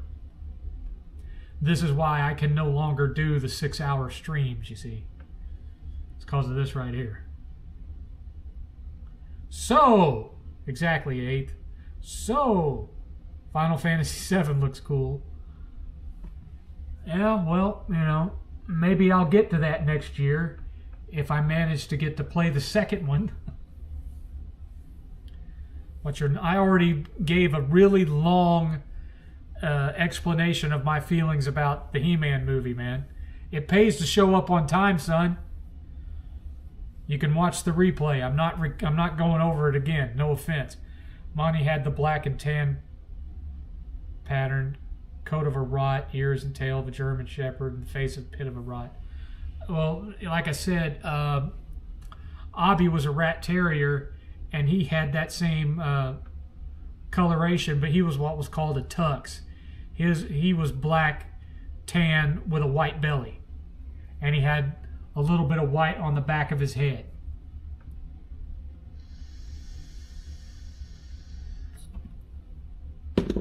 Now, Alex is a fawn. She's dirty blonde from head to toe. She's got white paws. She has white paws and a white belly, and the rest of her is fawn, deer colored. 7th, don't go see Obsession in theaters. If you want to see it, wait for it to come out on digital Blu-ray. The theater speakers were too loud when I saw it. When we went to see He-Man, I don't think 8th had a problem with it, but I was having a problem hearing the dialogue because they claimed that most of the seats in the middle rows were taken. So we bought tickets all the way on the back row, the top row. And back there, the music and the surround sound was kind of drowning out the dialogue that was coming from the speakers at the front of the theater. And so I was having a little bit of a hard time making out all the dialogue, but I don't think 8th had that problem because his ears aren't as bad as mine. It's a combination of age and standing in front of a guitar amplifier for 3 years straight while I was playing with that band. That's why I have tinnitus and my ears, hiss. Just sss. And every now and again the hiss will turn into a ring, but mostly it's just a hiss. Psst. No, I had an issue with it. In screen 3, the center channels are always too low. We got one of their gimpy screens. Ah, okay. Should probably mention that to him next time. Yeah, I didn't go see Mario Galaxy. 8th did, but I didn't go see it. But then again, I wasn't really a fan of the first one either. Movie didn't really do anything for me, if I'm being honest. It was okay, but, there wasn't enough there for me to, get really invested in it. It was a little bit too kiddie for my tastes.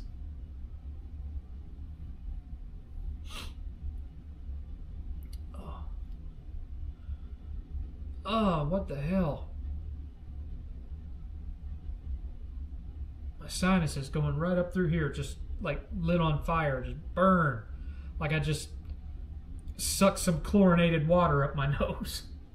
What the hell? Oh, that didn't feel good. Oh, it did it again. Oh, that kind of hurts. Ow. Ow. Oh well. Oh well. Mario Galaxy was bad except for Fox McCloud. Okay.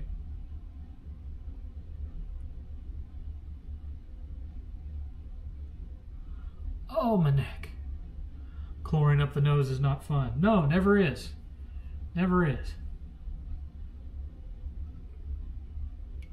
I used to love going swimming. It used to be my favorite thing during the summer, aside from going to Disney World.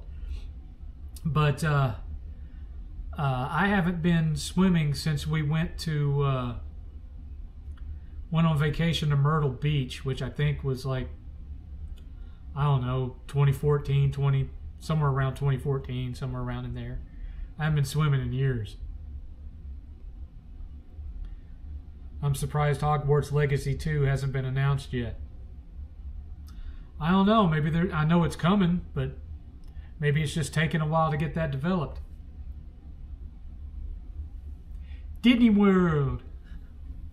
Disneyland. I want to go to Disneyland.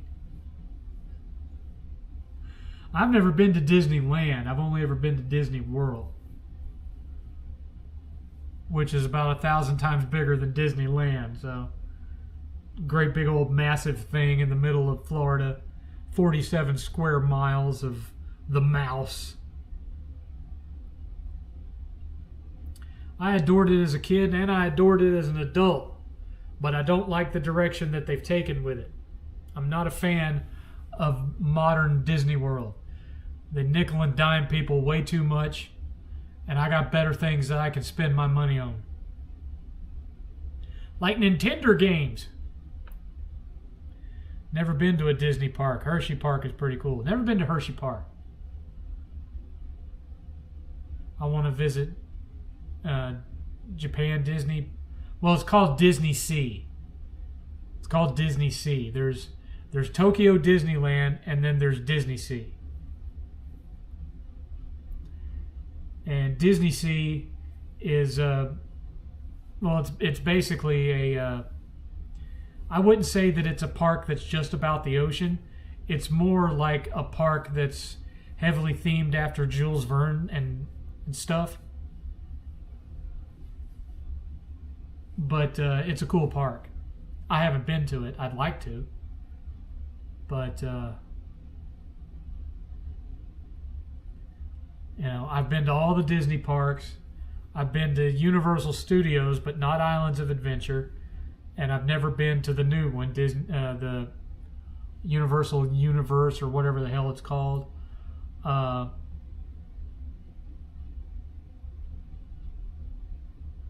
have only been to one Six Flags park, and that was Six Flags Over Georgia. I've been to Carowinds. I've been to Lake Winnepesaukah in Rossville, Georgia, which is just a little small amusement park. And I've been to Miracle Strip, which is in Panama City Beach, which no longer exists, which was also a little small amusement park, but it's one of my favorites of all time. I loved Miracle Strip. I've been to SeaWorld Orlando.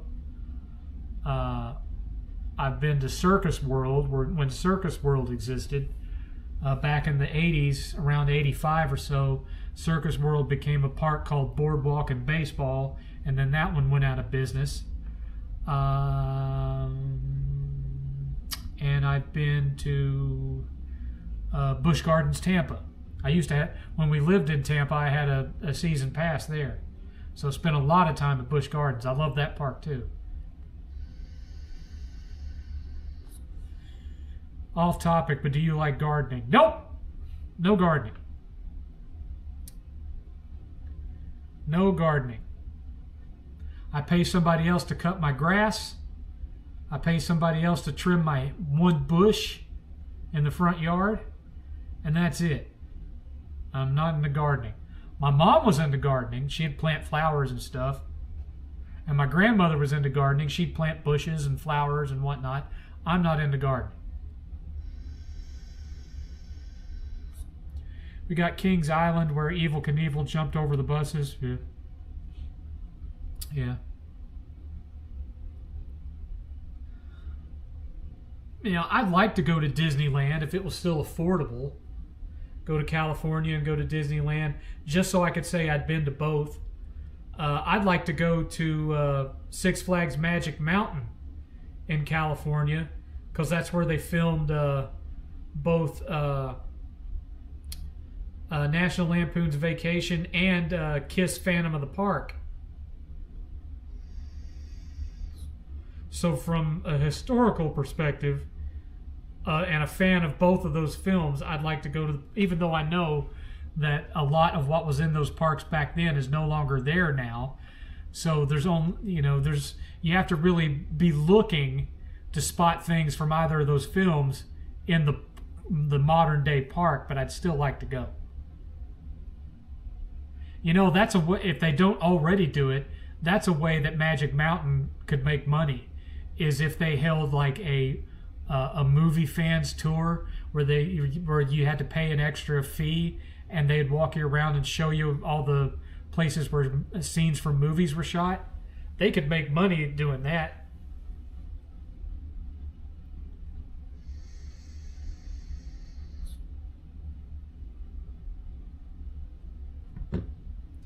They could make moolah.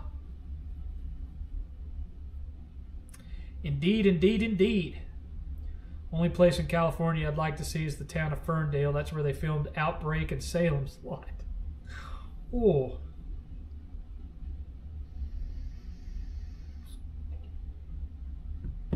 I like Salem's Lot, you know. Another concern I have money-wise is, like I said, I just went into debt to install this new air conditioner, and it works great. But we've spent the last 2 years, you know, they really sold it up that, you know, this is new technology and it's a lot more energy efficient. It's going to cut your electric bill by 40%. And I'm thinking, well, for one thing, I switched from Reliant to Base Power, which Base Power charges an overall cheaper rate. But at Reliant, I was paying my average bill instead of what I actually had used. So my bill was always $30 or $40 lower than what I actually owed, and then that would balance itself out once I had a lower month. So I always paid the same amount every month, no matter what my actual usage was. So I don't have that anymore with Base Power, and plus, for the last 2 years, we haven't been running air conditioning up there, and 8th has just been dealing with the higher temperature upstairs, because every time we tried to cool the upstairs, the whole air conditioner would freeze over. And we'd have to sit and wait for it to thaw out and melt before we could do it again. And so 8th was just like, screw it, I'm not running the air anymore. And so now we're cooling both downstairs and upstairs. So if anything, I think my electric bill is going to go way up. So I am concerned there. Because if it does go up like that, our fund budget is going to be severely lowered until I get my raise next March. Just give me a cabin by a lake in Colorado away from people and I'll be good. I can see that. You look like you shaved off at least 40 pounds. Nope, it's only been 23. I've lost 23 pounds. Now, if you count, that's based on what I weighed when they first put me on this medicine. If you count what my average weight has stayed at over the past 15 years, I did have one brief period where I actually got up to 405, but that didn't last long. But I have averaged about 10 pounds more. So if you start from there instead of where I actually started on the medication, then you could say I've lost 34 pounds.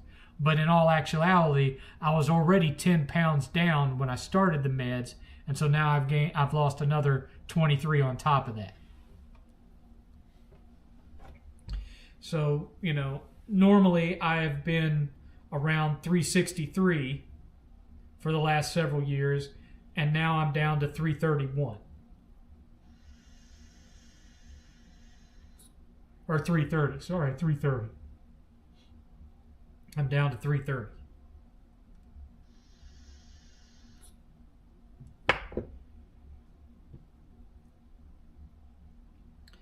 And that's fine, you know. That's fine.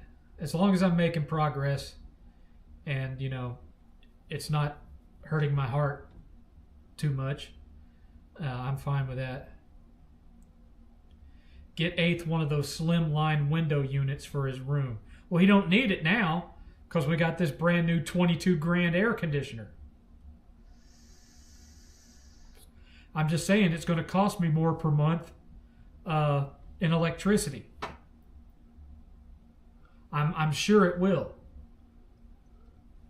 Because on top of that, these glorious solar panels on my roof that were also supposed to cut my electric bill in half, that were already installed when I bought this house, they only soak up about 200 kilowatts of electricity a month, whereas I'm using about 2,000 kilowatts of electricity a month. So you tell me how 200 kilowatts is supposed to be eliminating half of 2,000 kilowatts. Instead, it's shaving somewhere between $6 and $11 whole off my bill. So I don't know what's going on there. I'm also going to, at some point, I'm going to have to pay for somebody to come out and go up on the roof and inspect those solar panels because they're clearly not working the way they're supposed to.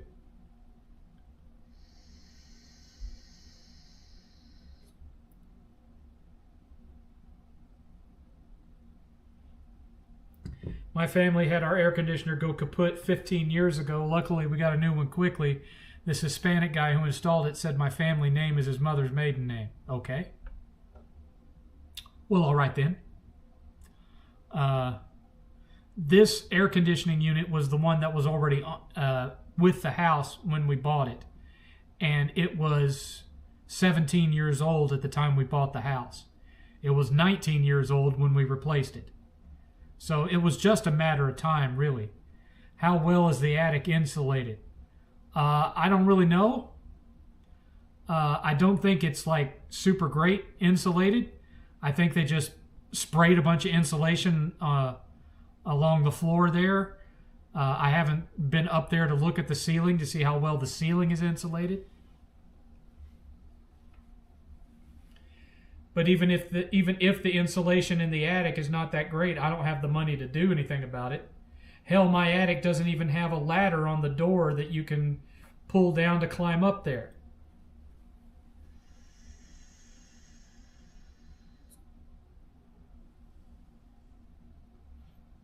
I have no idea how much it would cost to re-insulate the attic, but I'm pretty sure I don't have it.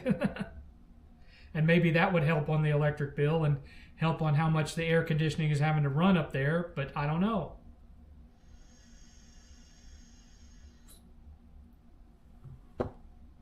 I don't know. I keep the temperature down here set to 74, and I think 8th keeps his upstairs at 72. Because 8th tends to like it a little bit cooler than I do. I'm fine with 74. 74 is fine for me. No, they used insulating rolls, but didn't secure them, so several of them are hanging, have fallen, and are just sitting on top of the ceilings.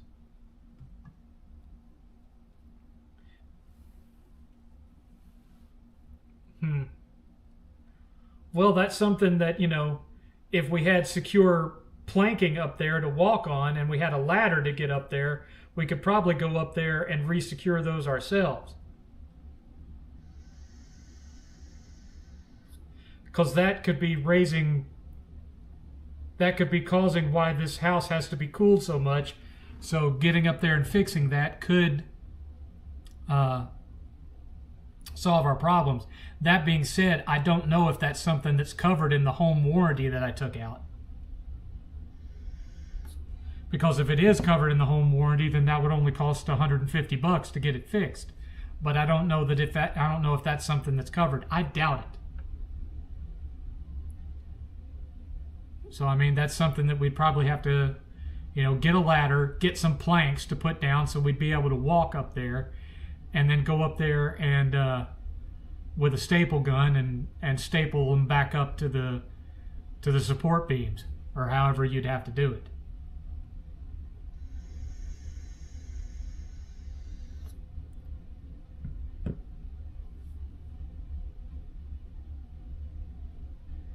No, we don't have a basement. In most areas of Texas, the water table is too high to have basements. The basements would be flooding all the time, which of course Melvor recently discovered a couple of years ago.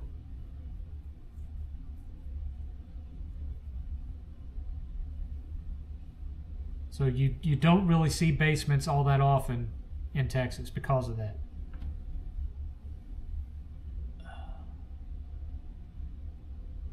Trust me, if we had a big basement, I'd be living in it. Well, I lived in it when I was, from the age of 17 to 23 when I moved out, so I definitely understand the benefits of it. Stays nice and cool in the summer. For the most part, stays warm in the winter, but sometimes you do have to run a big heater down there for that, depending on where you live. Probably not here, if you could have basements in Texas safely.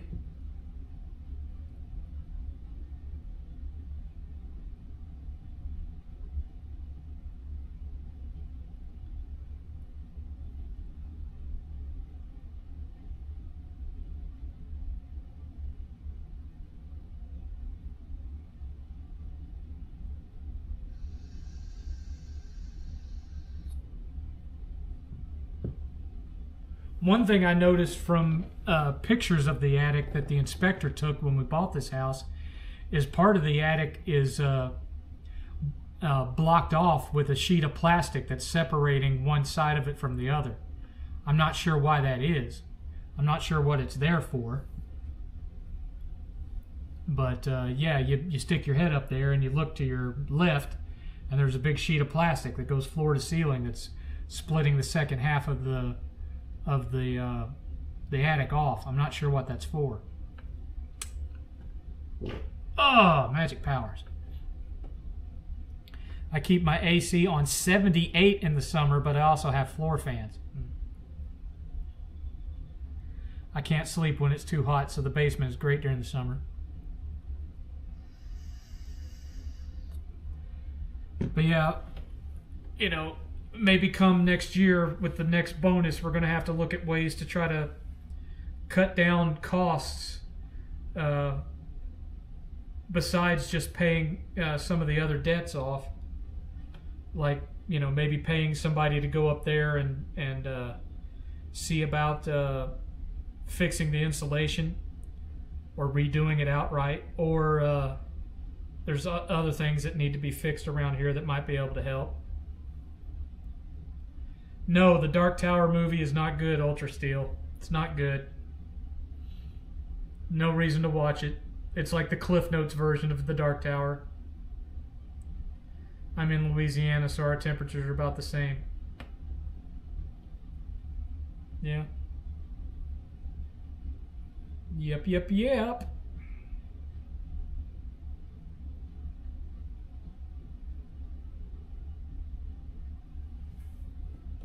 Now, I grew up in Tennessee, which when I lived in Tennessee, it was really warm in just July and August. It was warm in May. It was warm in June. It only got really warm in July and August. And then towards the middle of September, it started to feel like fall. And then it would get really cold, compared to the other months, from December through into February. I don't know how it is now. I haven't been there since 2007.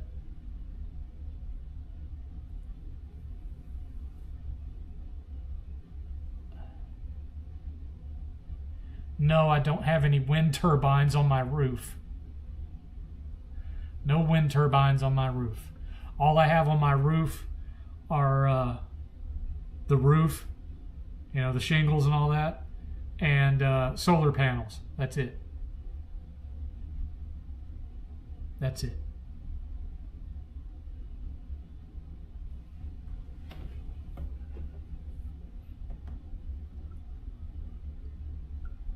I mean, these are the downsides that you run into, unfortunately, when buying a used house.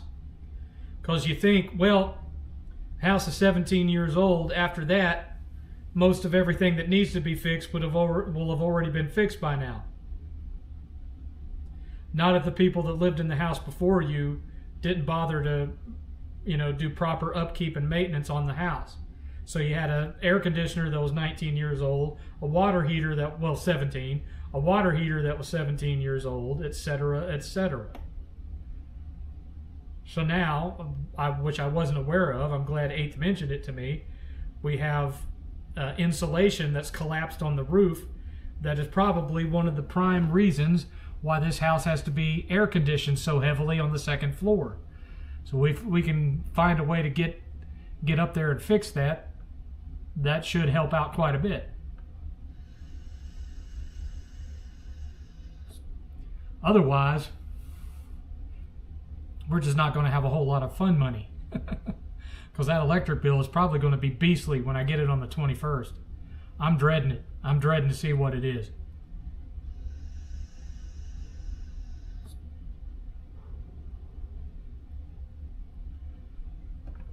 Oh, magic powers. Hi, Blaze. How's it going? You know what I'm talking about, those aluminum deals that put hot air out of your attic. They're about $125 a piece. No, I don't have any of those. I don't think I even have holes for those in my attic. As far as I know, my attic is just, solid across the top. There's no windows or anything like that, as far as I know.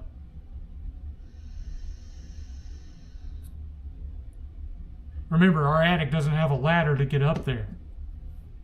So you have, there's no pull down ladder. So you have to move the panel aside and then get a regular ladder and climb up there.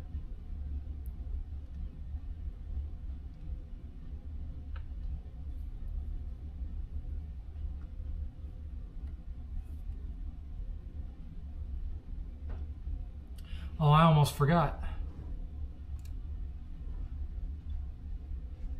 See if insurance would cover them. I doubt it. I mean, I could call Geico and ask. Wouldn't hurt to ask Geico, because Geico is who my home insurance is through. I get like a discounted deal because they cover both the house and the car. I'm constantly getting ads on Facebook saying you could pay as low as $380 a month for your insurance. I don't trust any of that crap, because I feel like that's going to be one of those companies where I call them and they don't want to cover anything, no matter what your insurance coverage says is covered.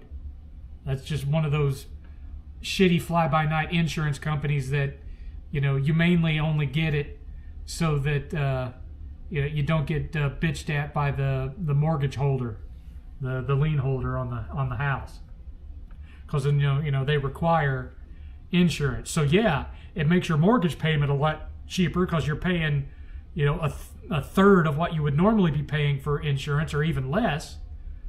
But if something goes wrong, you're screwed. As for my car, I really ought to go liability only on it, because it's 10 years old and it's fully paid off. But I don't want to do that in case something else happens, like hail damage and shit like that. Of course, if at this point I have a feeling, as old as my car is, that if it got bad hail damage, Geico would just want to total it out. The attic is not big enough. You can't even stand up in the attic. You have to hunch over in the attic. The roof is not tall enough to walk standing up there. So no, he would not be able to have another gaming room up there.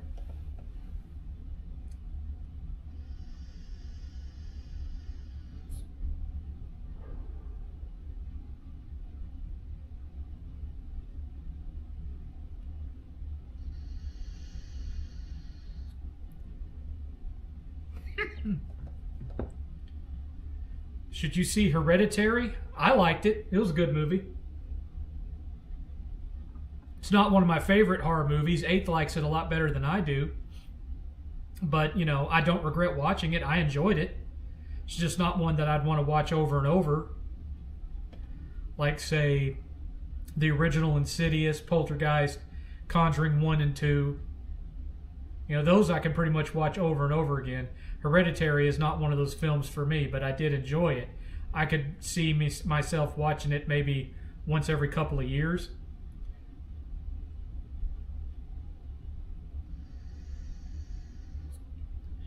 Now, I do have one more expenditure that I made this month, and it was one I had to do, because one of the things that I noticed when I was walking around at Retropalooza is that right under my right big toe, the sole of this sneaker that I'm wearing has completely collapsed, and so it hurts to walk in these shoes. So I did order a new pair of Skechers, but it was only like $49. You know, it was nothing expensive. And I got the newer slide-on kind where you don't even have to tie them. You just slide your feet into them and you're good to go. No more than I actually use them, which is part of the weight problem. Remember, I work from home, so most of the walking that I do is just walking around the house. The rest of the time I'm sitting in the recliner or sitting in this chair. I'm sure I'd lose the weight faster if I'd get up and walk around more, but the thing of it is, it's blisteringly hot in Texas, for one thing, and secondly, outside is just full of mosquitoes and wasps. So I know I'd be either getting bit by mosquitoes or stung by wasps walking around, because some breeds of wasp can be attracted to your sweat. And so, you know, if I go walking around in the Texas sun, I'm going to be sweating a lot.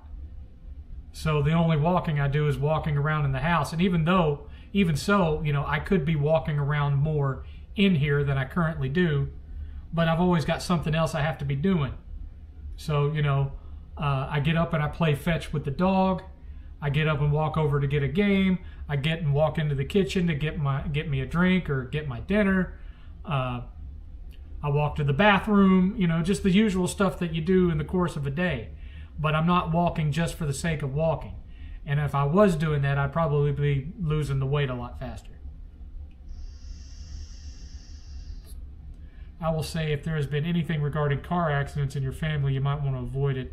It really messed with one of my best friends. Oh, hereditary, yeah.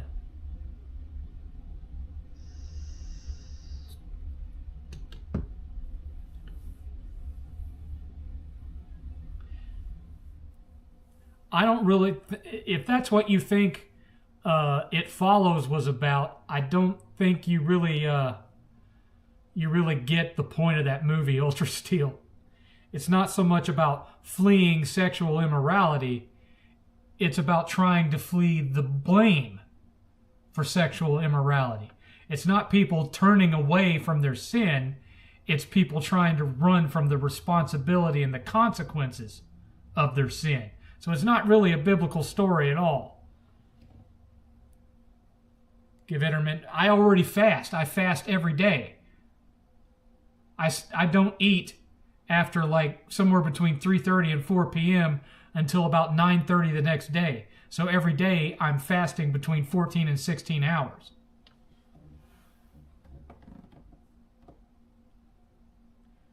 And for the most part, I only eat 2 meals. I have 2 eggs for breakfast, and I have a reasonable dinner. And every now and again, in between those, I might have a sugar-free, low-calorie protein bar, and that's it.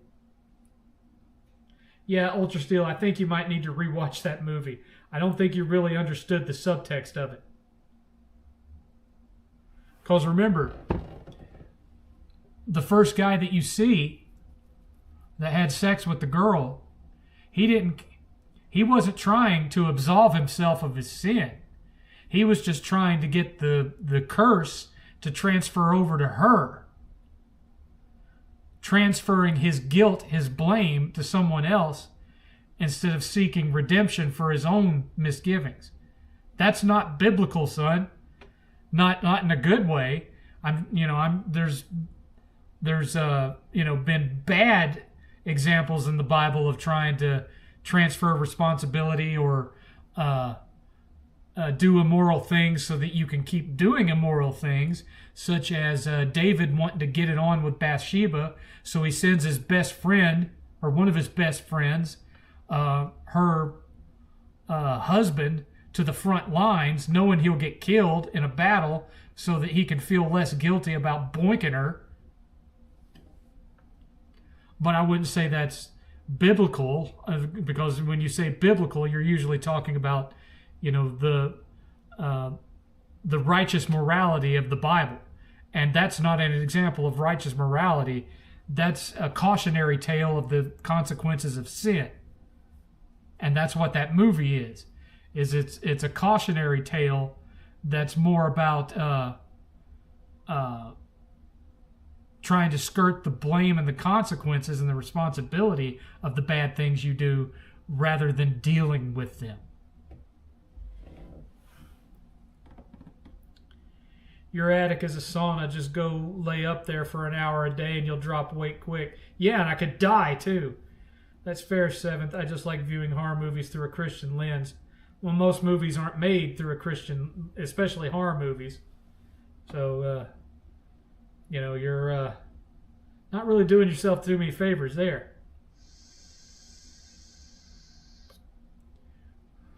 Horror movies aren't going to really warn you of the dangers of poor choices in the world. You'd be better off just sticking with the Bible itself than trying to learn anything like that from a horror movie.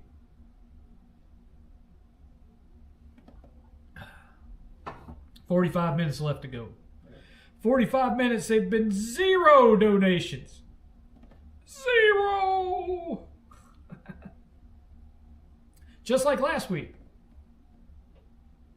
Oh.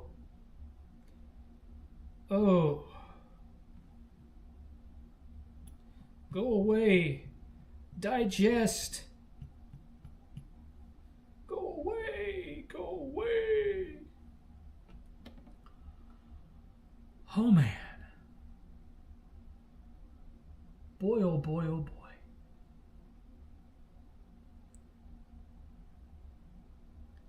Do you feel Stephen King has the best adapted horror films? He has some of the best ones, not all of them. Yeah, you definitely don't want to try to get a Christian message from Hereditary. In Hereditary, the bad guys win. Spoiler alert! Or Hellraiser, or Saw, or Texas Chainsaw Massacre 2. Which gaming studio deserves a comeback? Capcom or Konami? Capcom's already had a comeback. Konami's had a half-assed comeback, but it's mostly just releasing nostalgia titles. But Capcom are firing at all cylinders. I don't know why you'd think Capcom needs a comeback. They're kicking ass. They're kicking absolute ass. Everything they release turns to gold.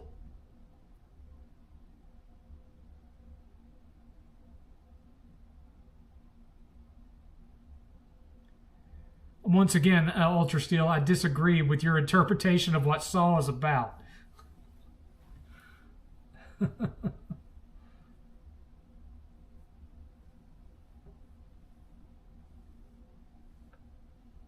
Saw isn't about making the best choices.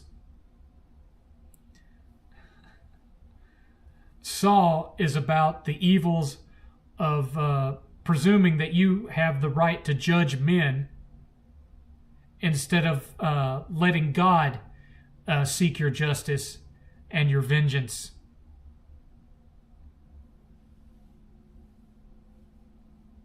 But mostly it's just torture porn.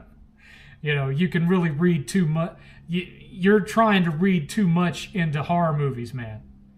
I mean, yes, there is a subtext about revenge, but for the most part, Saw is just torture porn.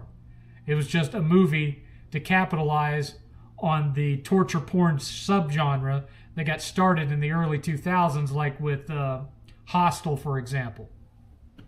There's not really a whole lot of subtext to the Saw films, except that the Jigsaw Killer felt that these people deserved to die in horrible ways.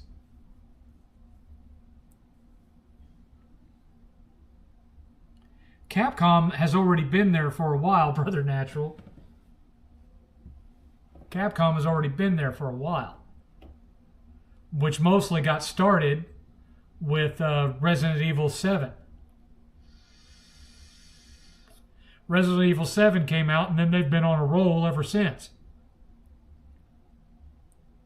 Are there any heroes of the last 500 years you want to see in a video game? Last 500 years. That's a pretty broad spectrum there, son.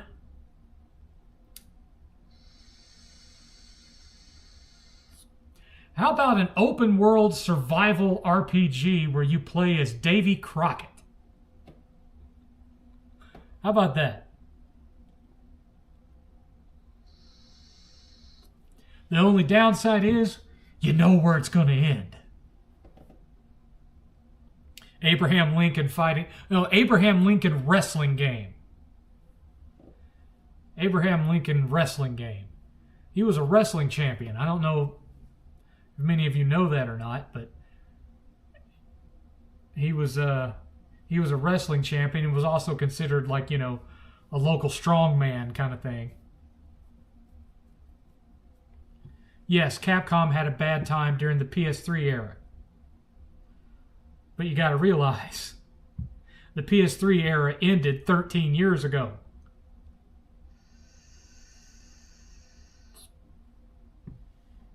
Yes, Capcom stumbled out of the gate with Street Fighter V, but I'm told Street Fighter VI is much better.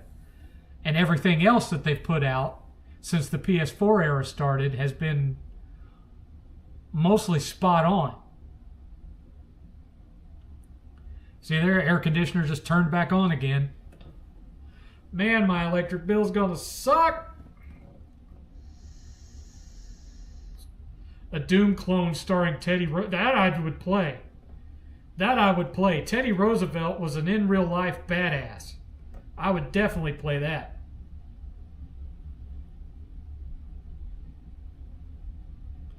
Abe Lincoln fighting exists through Street Fighter already. Are you telling me that Street Fighter has an Abraham Lincoln downloadable character? I didn't know anything about that. Or are you talking about one of these, mods where somebody has modded Abraham Lincoln into the game? Because that don't count. That don't count.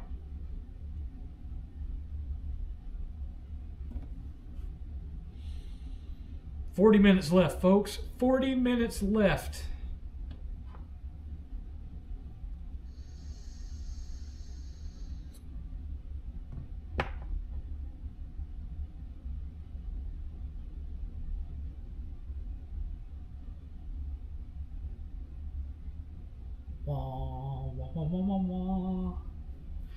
I look at this image of my game room, and considering I don't have the money to do anything else, I keep looking at all that empty space right there and thinking, I need to buy more stuff to cover up that big empty space. And then I've got another big empty space right here. And I'm thinking, I need to buy more action figures to fill up that empty space. And, I bought that star projector thinking I would use the star projector to fill up this big empty space of the ceiling, to put something up there to look at instead of big white ceiling. Because that's just the way I am. I don't like big empty spaces like that. My instinct is to fill them up with something. But of course now I don't have the money to do that.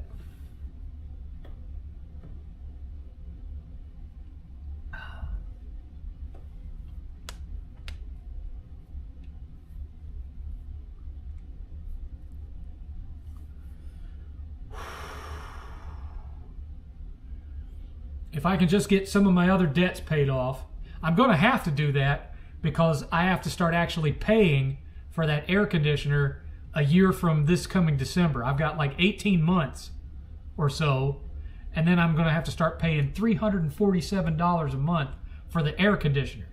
And if my electric bill goes from $200 a month to say $400 a month, and I haven't paid off some debts for when that air conditioner has to start being paid for, I'm going to be in some shit. That's going to be rough.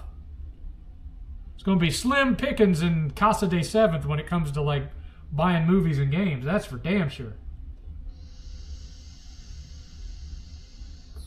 So I've got to start getting serious about this shit and start paying some of this stuff off that I've been putting off.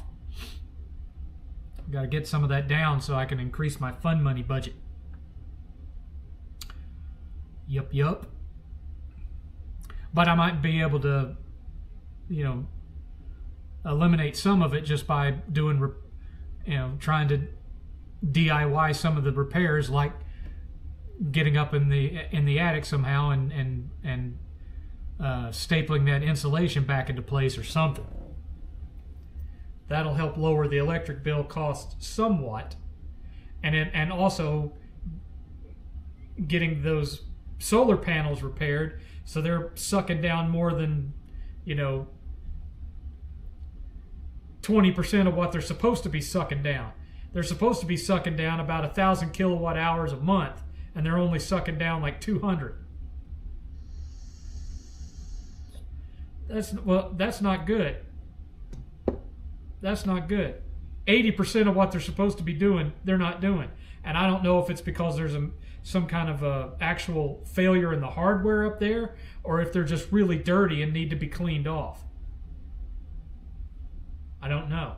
And I don't really have the money to pay to have somebody to come out and inspect them right now, because my home warranty doesn't cover the solar panels, as far as I know. By the way, I saw The Wedding Singer and loved it. One of Anna Sadler's best films. Okay. Cool. That's cool. Because the one thing I don't want to have to do is your air conditioner inverted. I'm not sure what you mean by that. We have a big outdoor unit, and then on the second floor in a closet, we have the indoor part of it. And it pulls air from the unit outside into the house, and then that unit sends it up into the attic through the vents, and then that comes down all over the house. That's how it works.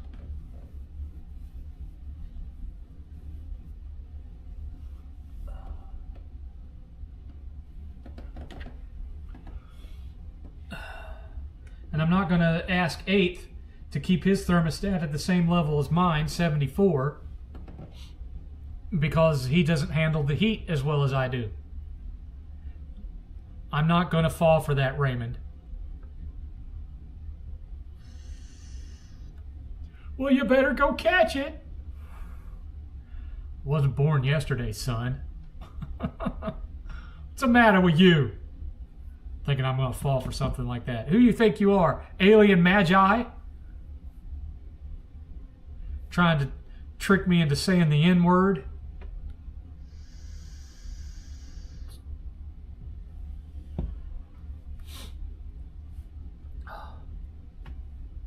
An inverter AC is an air conditioner with a variable speed compressor. It helps reduce light cost.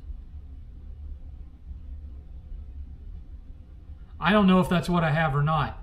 All I was told was that the one they were installing was the latest technology as far as air conditioning went, and that they were much more energy efficient, that they used much less electricity. But again, at the time that was installed, I was on an electric company that was only making me pay the average over the year instead of paying how much electricity I actually used. And now I'm on one that's going to be charging me for exactly how much I used, so that's going to go up. And on the old air conditioner, sure, it was 20-year-old technology, but we were only cooling half the house, and now we're cooling all the house. So the thing stays on a lot more during the day, so I don't think I'm going to see that 40% reduction in my bill like they claimed. There's ceiling fans in every room of the house. This one does not work.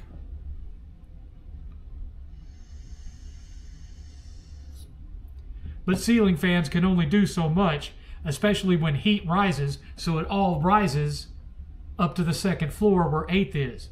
So ceiling fans don't really help out as much as you would think.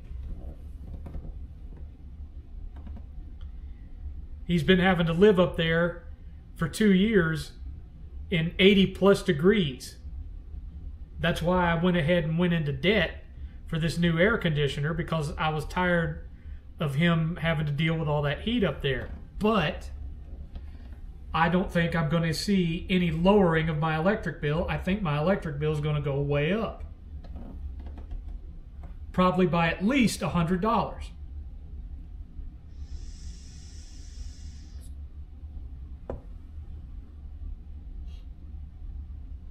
And when you're already only clearing about $700 a month after all your bills come out, $100 can be an awful lot. But again, if I can coast until next March, I'll get another pay increase, which will be about $200 a month, and that'll help. And when I get my bonus, I'll, keep 1,000 of it for Retropalooza Houston, and then the rest of it will go to pay off debt.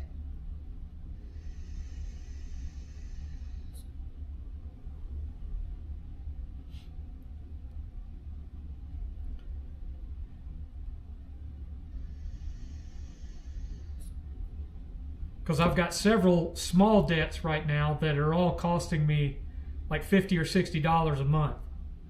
So if I could pay off 5 or 6 of those with my bonus money, then that alone would shave, $250 or $300 a month off. And that plus, getting the pay increase would put me back up to 1,000 left over a month, so that by the time I start having to pay for this air conditioner in the end of December 2027, that'll knock me back down to $650. But then, come March of 2028, I'll get another $200 to $300 a month raise, which will almost eliminate that, and then I'll pay off more debts, which will put me back over $1,000 a month for fun money. And then I just keep eliminating those debts until there's not any of them left, and the only thing I have to worry about is paying off the air conditioner.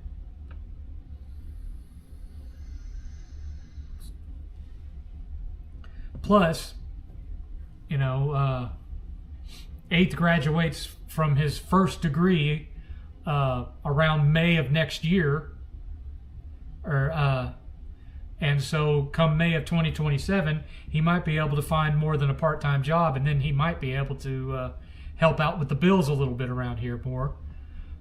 He already helps out in a lot of ways, but he might be able to do more once he snags that first engineering job when he graduates. But then he's going to be going straight up to Texas A&M to get his bachelor's too.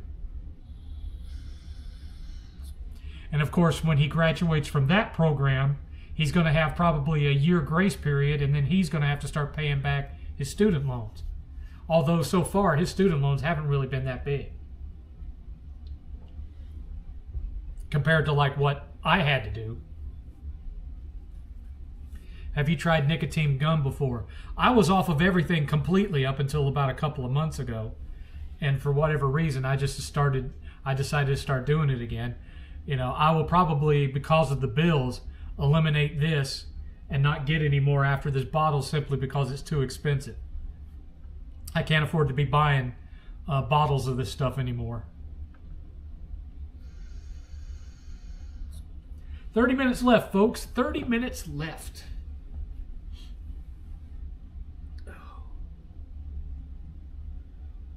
Oh.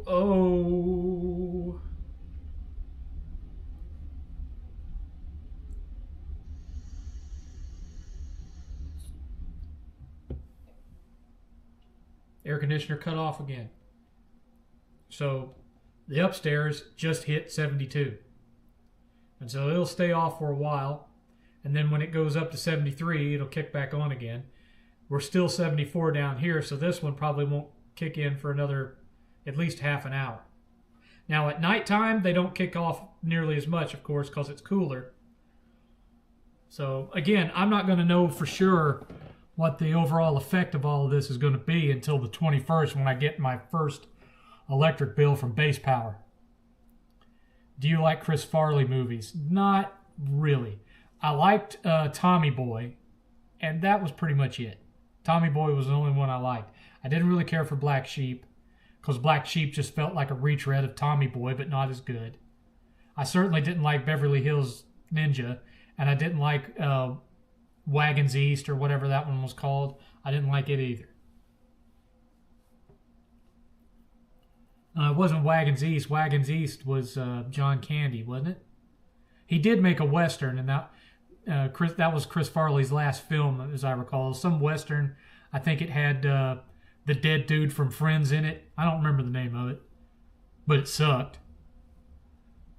Mostly I liked Farley on SNL and as a support character in other things, like the bus driver in Billy Madison, for example.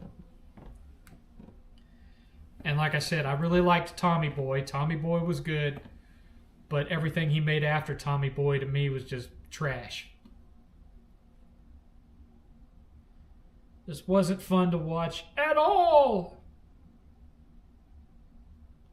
My friend says Tommy Boy is the funniest movie he's ever seen. He hasn't seen a lot of comedies.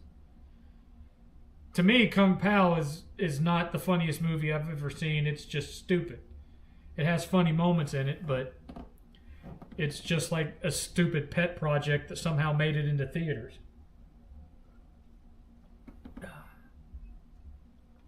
I mean, just off the top of my head, Blazing Saddles is way funnier than either Tommy Boy or Kung Pao. Spaceballs is funnier than Tommy Boy or Kung Pao. Any of the Hangover movies is way funnier than Tommy Boy or Kung Pao. Billy Madison is funnier than Tommy Boy or Kung Pao. Happy Gilmore, the original one, is funnier than Tommy Boy or Kung Pao. Grandma's Boy is funnier than Tommy Boy or Kung Pao. I'm just saying. Your friend hasn't seen many comedies if he thinks that Tommy Boy is the funniest movie he's ever seen. And you haven't seen any either if you think Kung Pao is the funniest movie you've seen. You've got some exploring to do, sir. Good Lord. Hell, that movie from the 70s, Murder by Death, is funnier than Tommy Boy or Kung Pao. Murder by Death is a really, really funny movie. Hasn't aged very well culturally since you have a white guy pretending to be a Chinese man, but still funny as hell. Basically, it was Clue before Clue was Clue, which reminds me, Clue is a funnier movie than Tommy Boy or Kung Pao. You uncultured swine! You see, they're a callback to Toy Story. Ace Ventura, When Nature Calls, is high up there with the funniest. I prefer the first one. I think Ace Ventura took the silliness too far. I prefer the first one.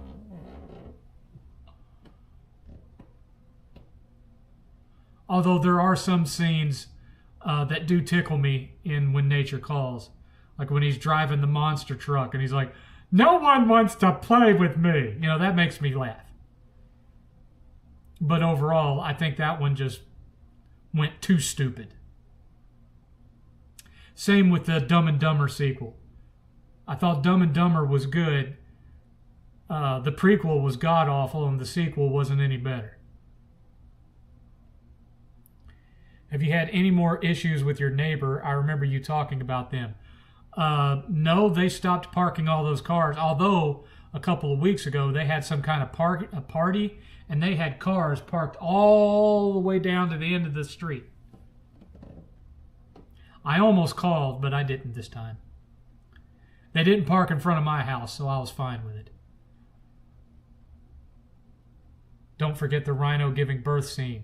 You know, I actually saw where somebody on Etsy had 3D printed a statuette of that scene and was selling it.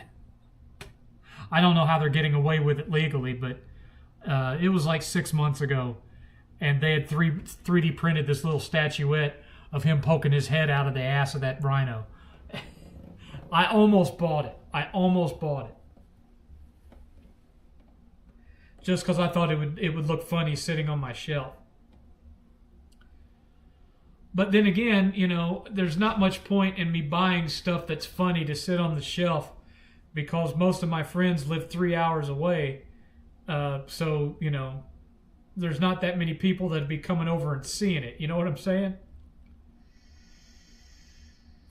Like, I made a good friend in Joshua at Retropalooza, but he lives in Georgia. I have a good friend in Chris, CK, who lives in South Carolina. Most of my friends, my best friends, are long distance friends.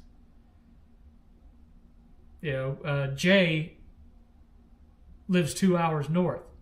8-Bit Eric lives 3 hours south. So does OK Chief. Those are good friends. But most of my friends live several hours away. Well, I have one friend that lives within 30 minutes of me, but that being Brian, but he's always on the road. He's never around. Now, he said he's going to try to get over here during 4th of July weekend and hang out. I hope that happens. I hope it does. He hasn't been over here since I bought the new TV. And I don't want him to feel like the only time he comes over here is when I need help with something, because he helped bring the TV over here and install it. So I don't want him to think that he's a friend of convenience or anything like that. Sometimes I mostly just want him to come over and just chill. Just hang out, play some games, watch a movie, Guy stuff.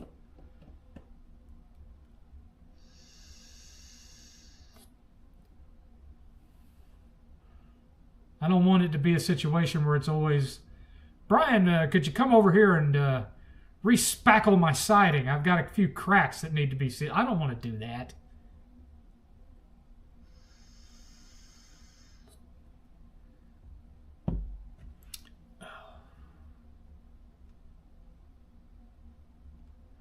You wouldn't be able to see it, Ultra Steel. I mean, look back there. Can you tell what all of that stuff is on that shelf? Can you tell what each little piece is? No, you can't. Even in 4K, you wouldn't be able to point to everything on that shelf and say, I know exactly what that is.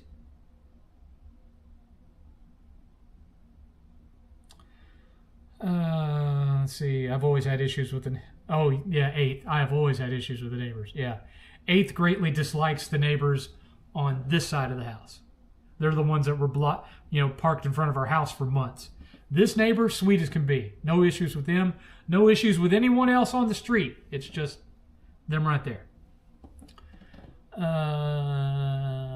Is Ninja Gaiden or DMC a more fun hack and slash in your opinion? Well, I'm in agreement with 8th. Those two games really play totally different. So, different kind of gameplay between the two, so I don't really compare them very well. I think Jim Carrey liked White Zombie. He used their music in a few of his movies. Is F-Zero better than Mario Kart? I'm not big into either one, to be honest with you. I haven't played God of War Ascension, but I love 1, 2, and 3. What do you think of Ascension? Ascension's gameplay is just as good as 1, 2, or 3, but it's yet another prequel story for a period of Kratos' life we didn't really need to see. So it's kind of useless from a storytelling perspective. Gameplay's awesome, story not so much. Because you already had 2 prequels on the PSP that by the time Ascension came out had already been remastered and released for the PS3. So it was like the 3rd prequel we'd gotten. And now you have this God of War Metroidvania that makes the 4th prequel we've got. How many prequels do they really think we need? Especially when the new game series really tries to act like it would rather you forget the original 3 games. Really? How long is the game? Is it short? Which one? God of War Ascension? I platted that one. As memory serves, it wasn't really any longer than the first 3 games, I don't think. Can't really recall. It's also the only God of War I've actually platted. I think in some ways, it was a little bit easier than the first 3. I beat them all, but I only platted Ascension. Wait a minute. Oh, Magic Powers. 20 minutes left, folks. 20 minutes left. 20 minutes left.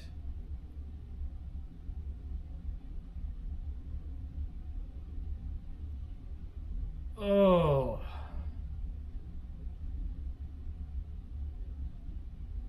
I'm ready for this stomach pain to be over.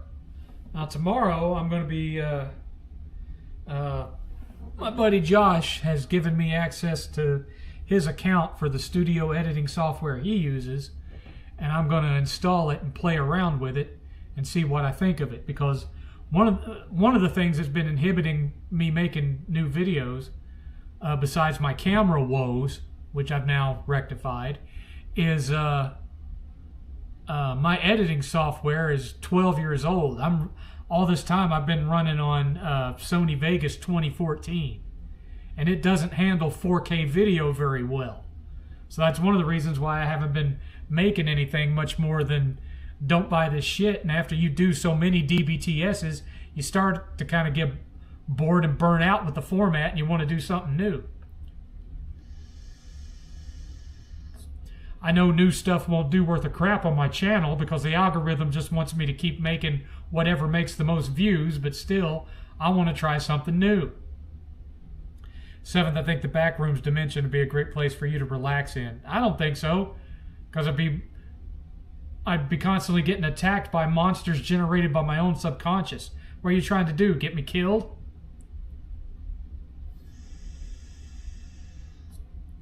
What's the funniest Blazing Saddle scene? Probably the campfire scene, if I'm being honest.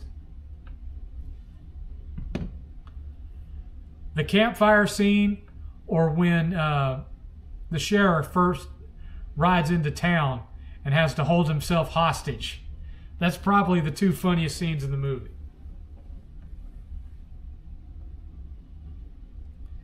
I'd kill those monsters with my... Okay. You realize because they'd be monster versions of me, they'd have that same power, probably amplified, and would gas me to death. You realize that, right? I question your logic, Ultra Steel. You don't seem to be firing on all thrusters this evening. I need Scotty to take a look.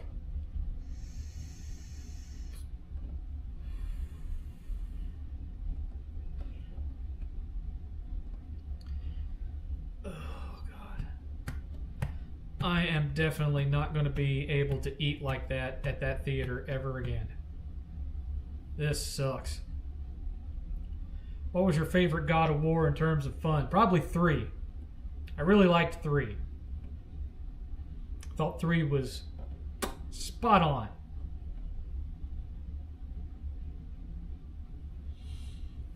I mean, 2018 was fine. But I prefer the older style of gameplay over 2018. And I haven't even played Ragnarok yet. I just haven't gotten around to it. My backlog is epic.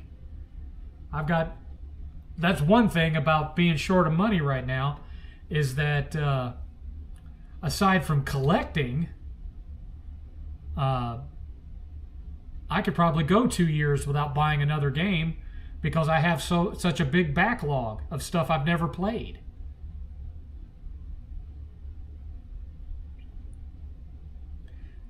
Maybe because Jaffe wasn't involved in it.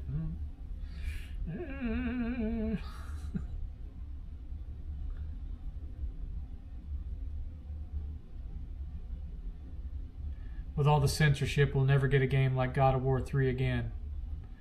Well, I mean... the sex mini games were funny at first, but I could either take them or leave them.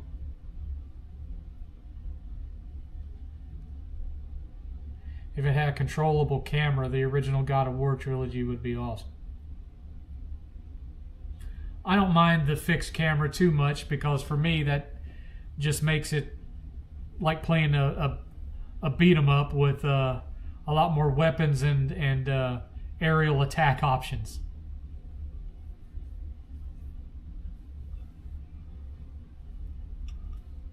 That used to be one of my genres of choice back in the day, were beat 'em ups.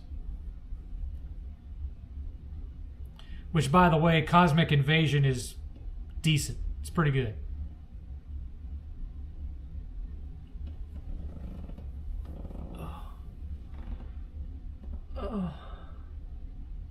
Could Devil May Cry's combat be compared to God of War? Assuredly, because that's one of the things that inspired God of War was Devil May Cry. Jaffe has talked about that, how they were seeing all these Japanese character action games coming out, and said there's no reason why we couldn't have our own one of those. And so that's the direct inspiration for God of War, was games like Devil May Cry. Hi, Carol. I'm doing all right, sir. I platted 3 remastered on PS4 and barely played 2018. I haven't played Cyberpunk before, but fair point. Well, you should try it. I mean, sure, it got a bad rap when it first came out, but most of those problems have been fixed, and it's a much better game than it was upon release.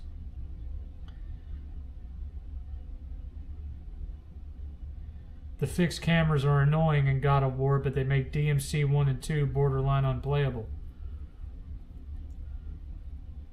I didn't care for DMC 2. I didn't even finish it, but I didn't have a problem with the fixed cameras in DMC 1.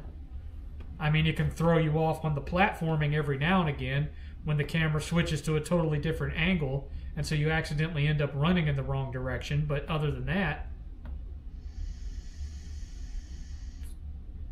because it was built on the original Resident Evil engine. In fact, it was supposed to originally be a Resident Evil spin-off game. That's what the original plan for it was, and it just evolved from there.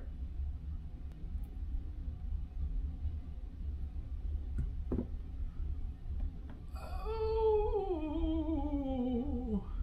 Now, of course, I could eliminate all these financial problems by just selling everything that you see behind me there. I could do that. But I don't want to do that. I've already done that once before, and my ex-wife did it for me once before, and I don't want to start over again. Now, if I got into a position where I had no choice, like if I lost my job or something, okay, fine. But if I can avoid having to do that, I will. Besides which, at best, I would only get half of what they're actually worth, so you're talking like $40,000.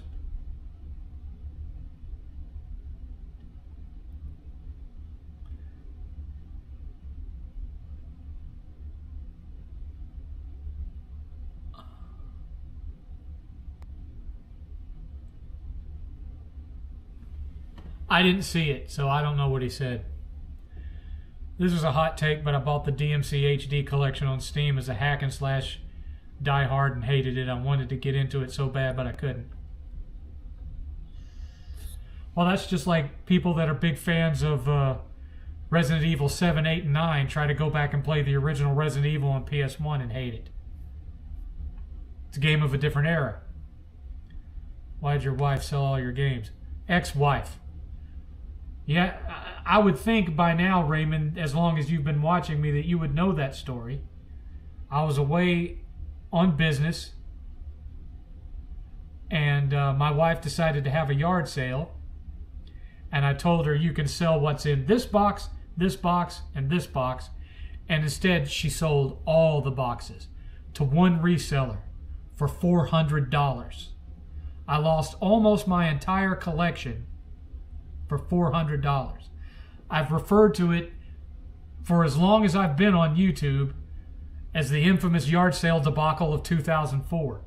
It's a well-known story in 7th lore. I'm shocked that you wouldn't remember it. Shocked, I say. I keep looking down at the chat instead of looking up at the camera. Shocked!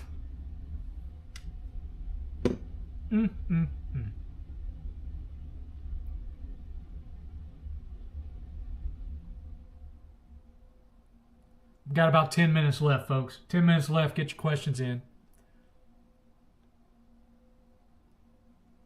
My audience wanted to know as I am mirroring to a TV. So you've got other people that don't regularly watch me watching me. All right, time for the nudes. No, I'm kidding. I'm kidding. I'm getting into playing horror lately and having a blast. I beat Little Nightmares 2 and halfway through Outlast 1 and will beat DLC. Okay. I would love to get to know more about Barth. That's also peak lore. If you want to get to know more about Barth, go onto a streaming service that has it and buy every episode if you can't do that on television and watch it. Some of it you won't be able to get through because it was basically Saturday Night Live for like 12 and 13-year-olds, but some of it is legitimately funny. And that's where Barth comes from. Thoughts on the rumor that gaming studios are planning to implement AI to write in game tools? It's an eventuality. It's going to happen. I don't think AI is going to happen at the level that people claim it's going to happen because Friday, the stock market lost $1.5 trillion in value, primarily because the owner of Anthropic came on and said that there should be legislation to stop the development of AI. And that triggered a panic on the market. And so, amongst other things, the stock market dropped $1.5 trillion.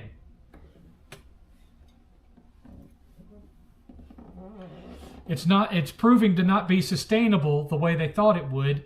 I mean, everything that's going on with it right now points to it being the next bubble that bursts, like the internet bubble burst in the early 2000s. And here's something that I was talking about with 8th the other day. They're building all of these data centers, right? Well, half of them have already been either indefinitely delayed or canceled.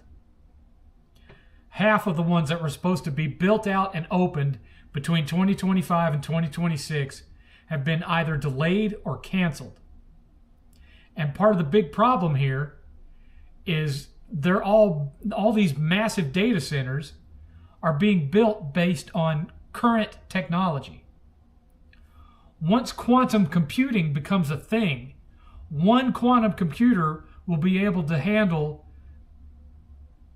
as much data as one of these data centers. So it's going to make all these massive facilities that they've destroyed land to build 100% obsolete.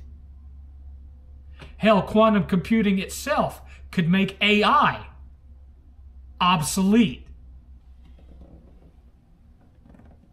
And I think some of these companies are starting to realize that.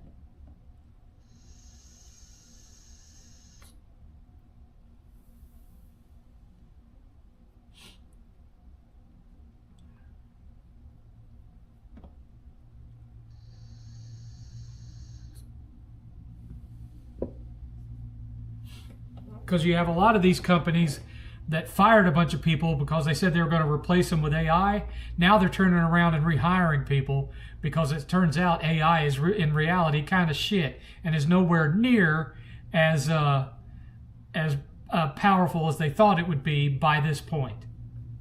And they're realizing that no matter how good AI gets, there's a certain human element that the customers expect from customer service that aren't getting it from AI. So you have this huge reverse course that's going on right now. You have companies that bought AI just to be used as a tool, and they're canceling it. You had that one company that bought AI accounts for everyone in their company with Claude, and they went through their entire year's AI budget as far as tokens and whatnot goes in 1 month. $500 million spent in 1 month on AI tokens. It's not sustainable. It's simply not sustainable. And now you have China talking about, forget putting data centers in space. We want to put data centers on the ocean floor. We don't even have purely scientific sea labs on the ocean floor, and they want to put people down there managing data centers. Come on.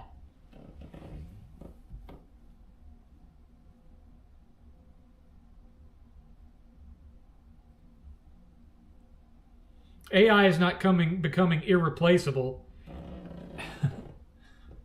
because companies are already canceling it and replacing it with live workers again. That's already happening right now.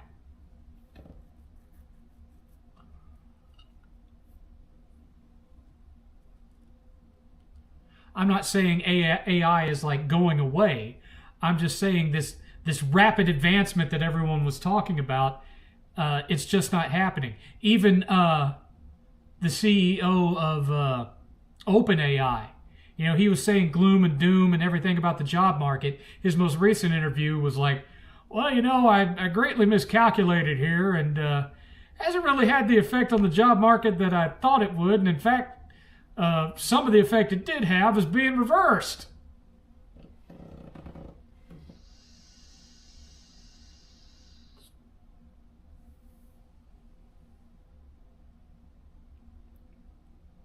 Did you read my question? Did you like the Silent Hill movie? I liked the original Silent Hill movie. I haven't liked any of the others after it. The one that came out in 2005 or whenever it was. I liked that one. I haven't liked any of the others. The rest of them have sucked. And I have yet to like any Resident Evil movie. I think they've all been ass. 2-minute warning, folks. 2-minute warning. We're almost done for the evening.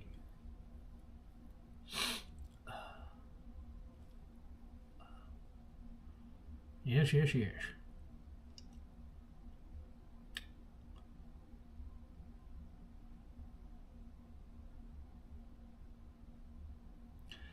Suffice it to say, at least for right now, I'm not really buying the whole gloom and doom of AI because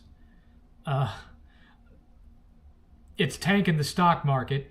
The companies that run it aren't being profitable.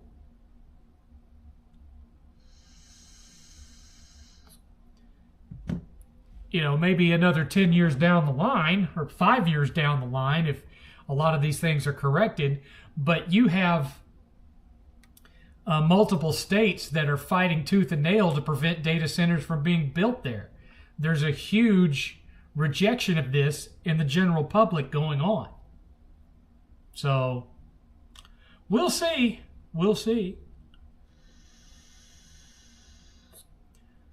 Okay, Ultra Steel, bye. Later, son. Have you benefited from AI at all in your productivity? Not really. Our company has this little AI bot that's mainly used for asking questions. Half of the time it points you to the wrong stuff. So I don't even use it. And they've asked us, they've assured us we are not an IT company. We have no intention of replacing any of our workers with AI.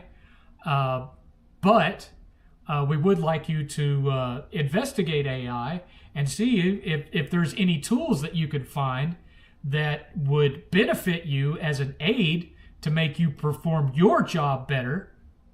Then by all means let us know and we'll see if we're willing to invest in it. But of course, they haven't really been getting a whole lot in the way of suggestions because nobody wants to use AI. I don't work for an IT company. I do IT for a company that's not an IT company. And trust me, with the way AI is currently, they wouldn't want to try to replace people like me with AI. If anything, the main thing that I would have to be worried about would be getting replaced by some contractor overseas. But I don't think they would do that either because they haven't had the best luck with some of the with a couple of the pilot programs they've done with having other departments replaced with contractors. It hasn't gone all that well. So we'll see. We'll see. My hope is that I can continue to work there until I'm of retirement age, which would put me with 30 years at the company. They don't have a pension plan, unfortunately. All they have is 401k. But that would be my hope. Otherwise, my current emergency plan would be if something disastrous happened with my job, that by the time that happened, 8th would already be established in his career and he wouldn't need me anymore and could sustain himself with no problems. That's my hope. But I'm not holding on to that as a crutch or an early retirement plan. My intention is to work until retirement age.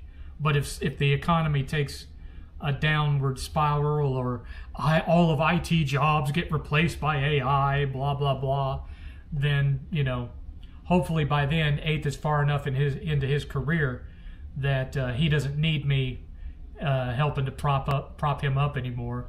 And at that point, I would take early retirement and just, take my Social Security and maybe try to do streaming full time or something at that point.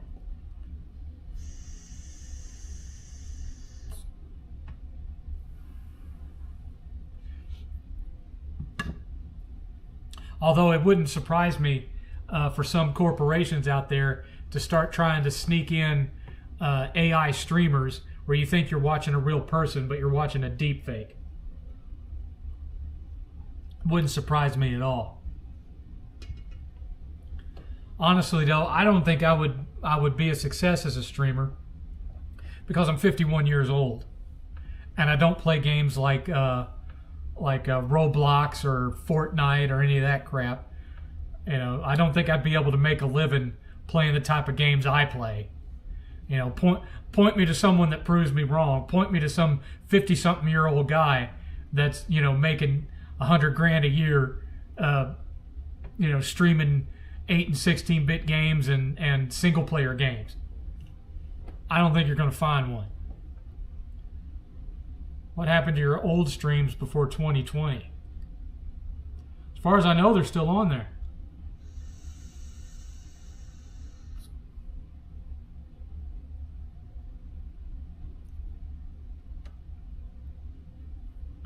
Anyway, I actually went 4 minutes over. It's now 9:04. So this is where I'm going to have to say goodbye. Next Saturday, which I believe is the 12th, we're intending to go see Disclosure Day. And so hopefully I'll be able to stream next week and tell you what I thought of Disclosure Day. In the meantime, just be thinking about all the questions you want to ask me, and I will see you then.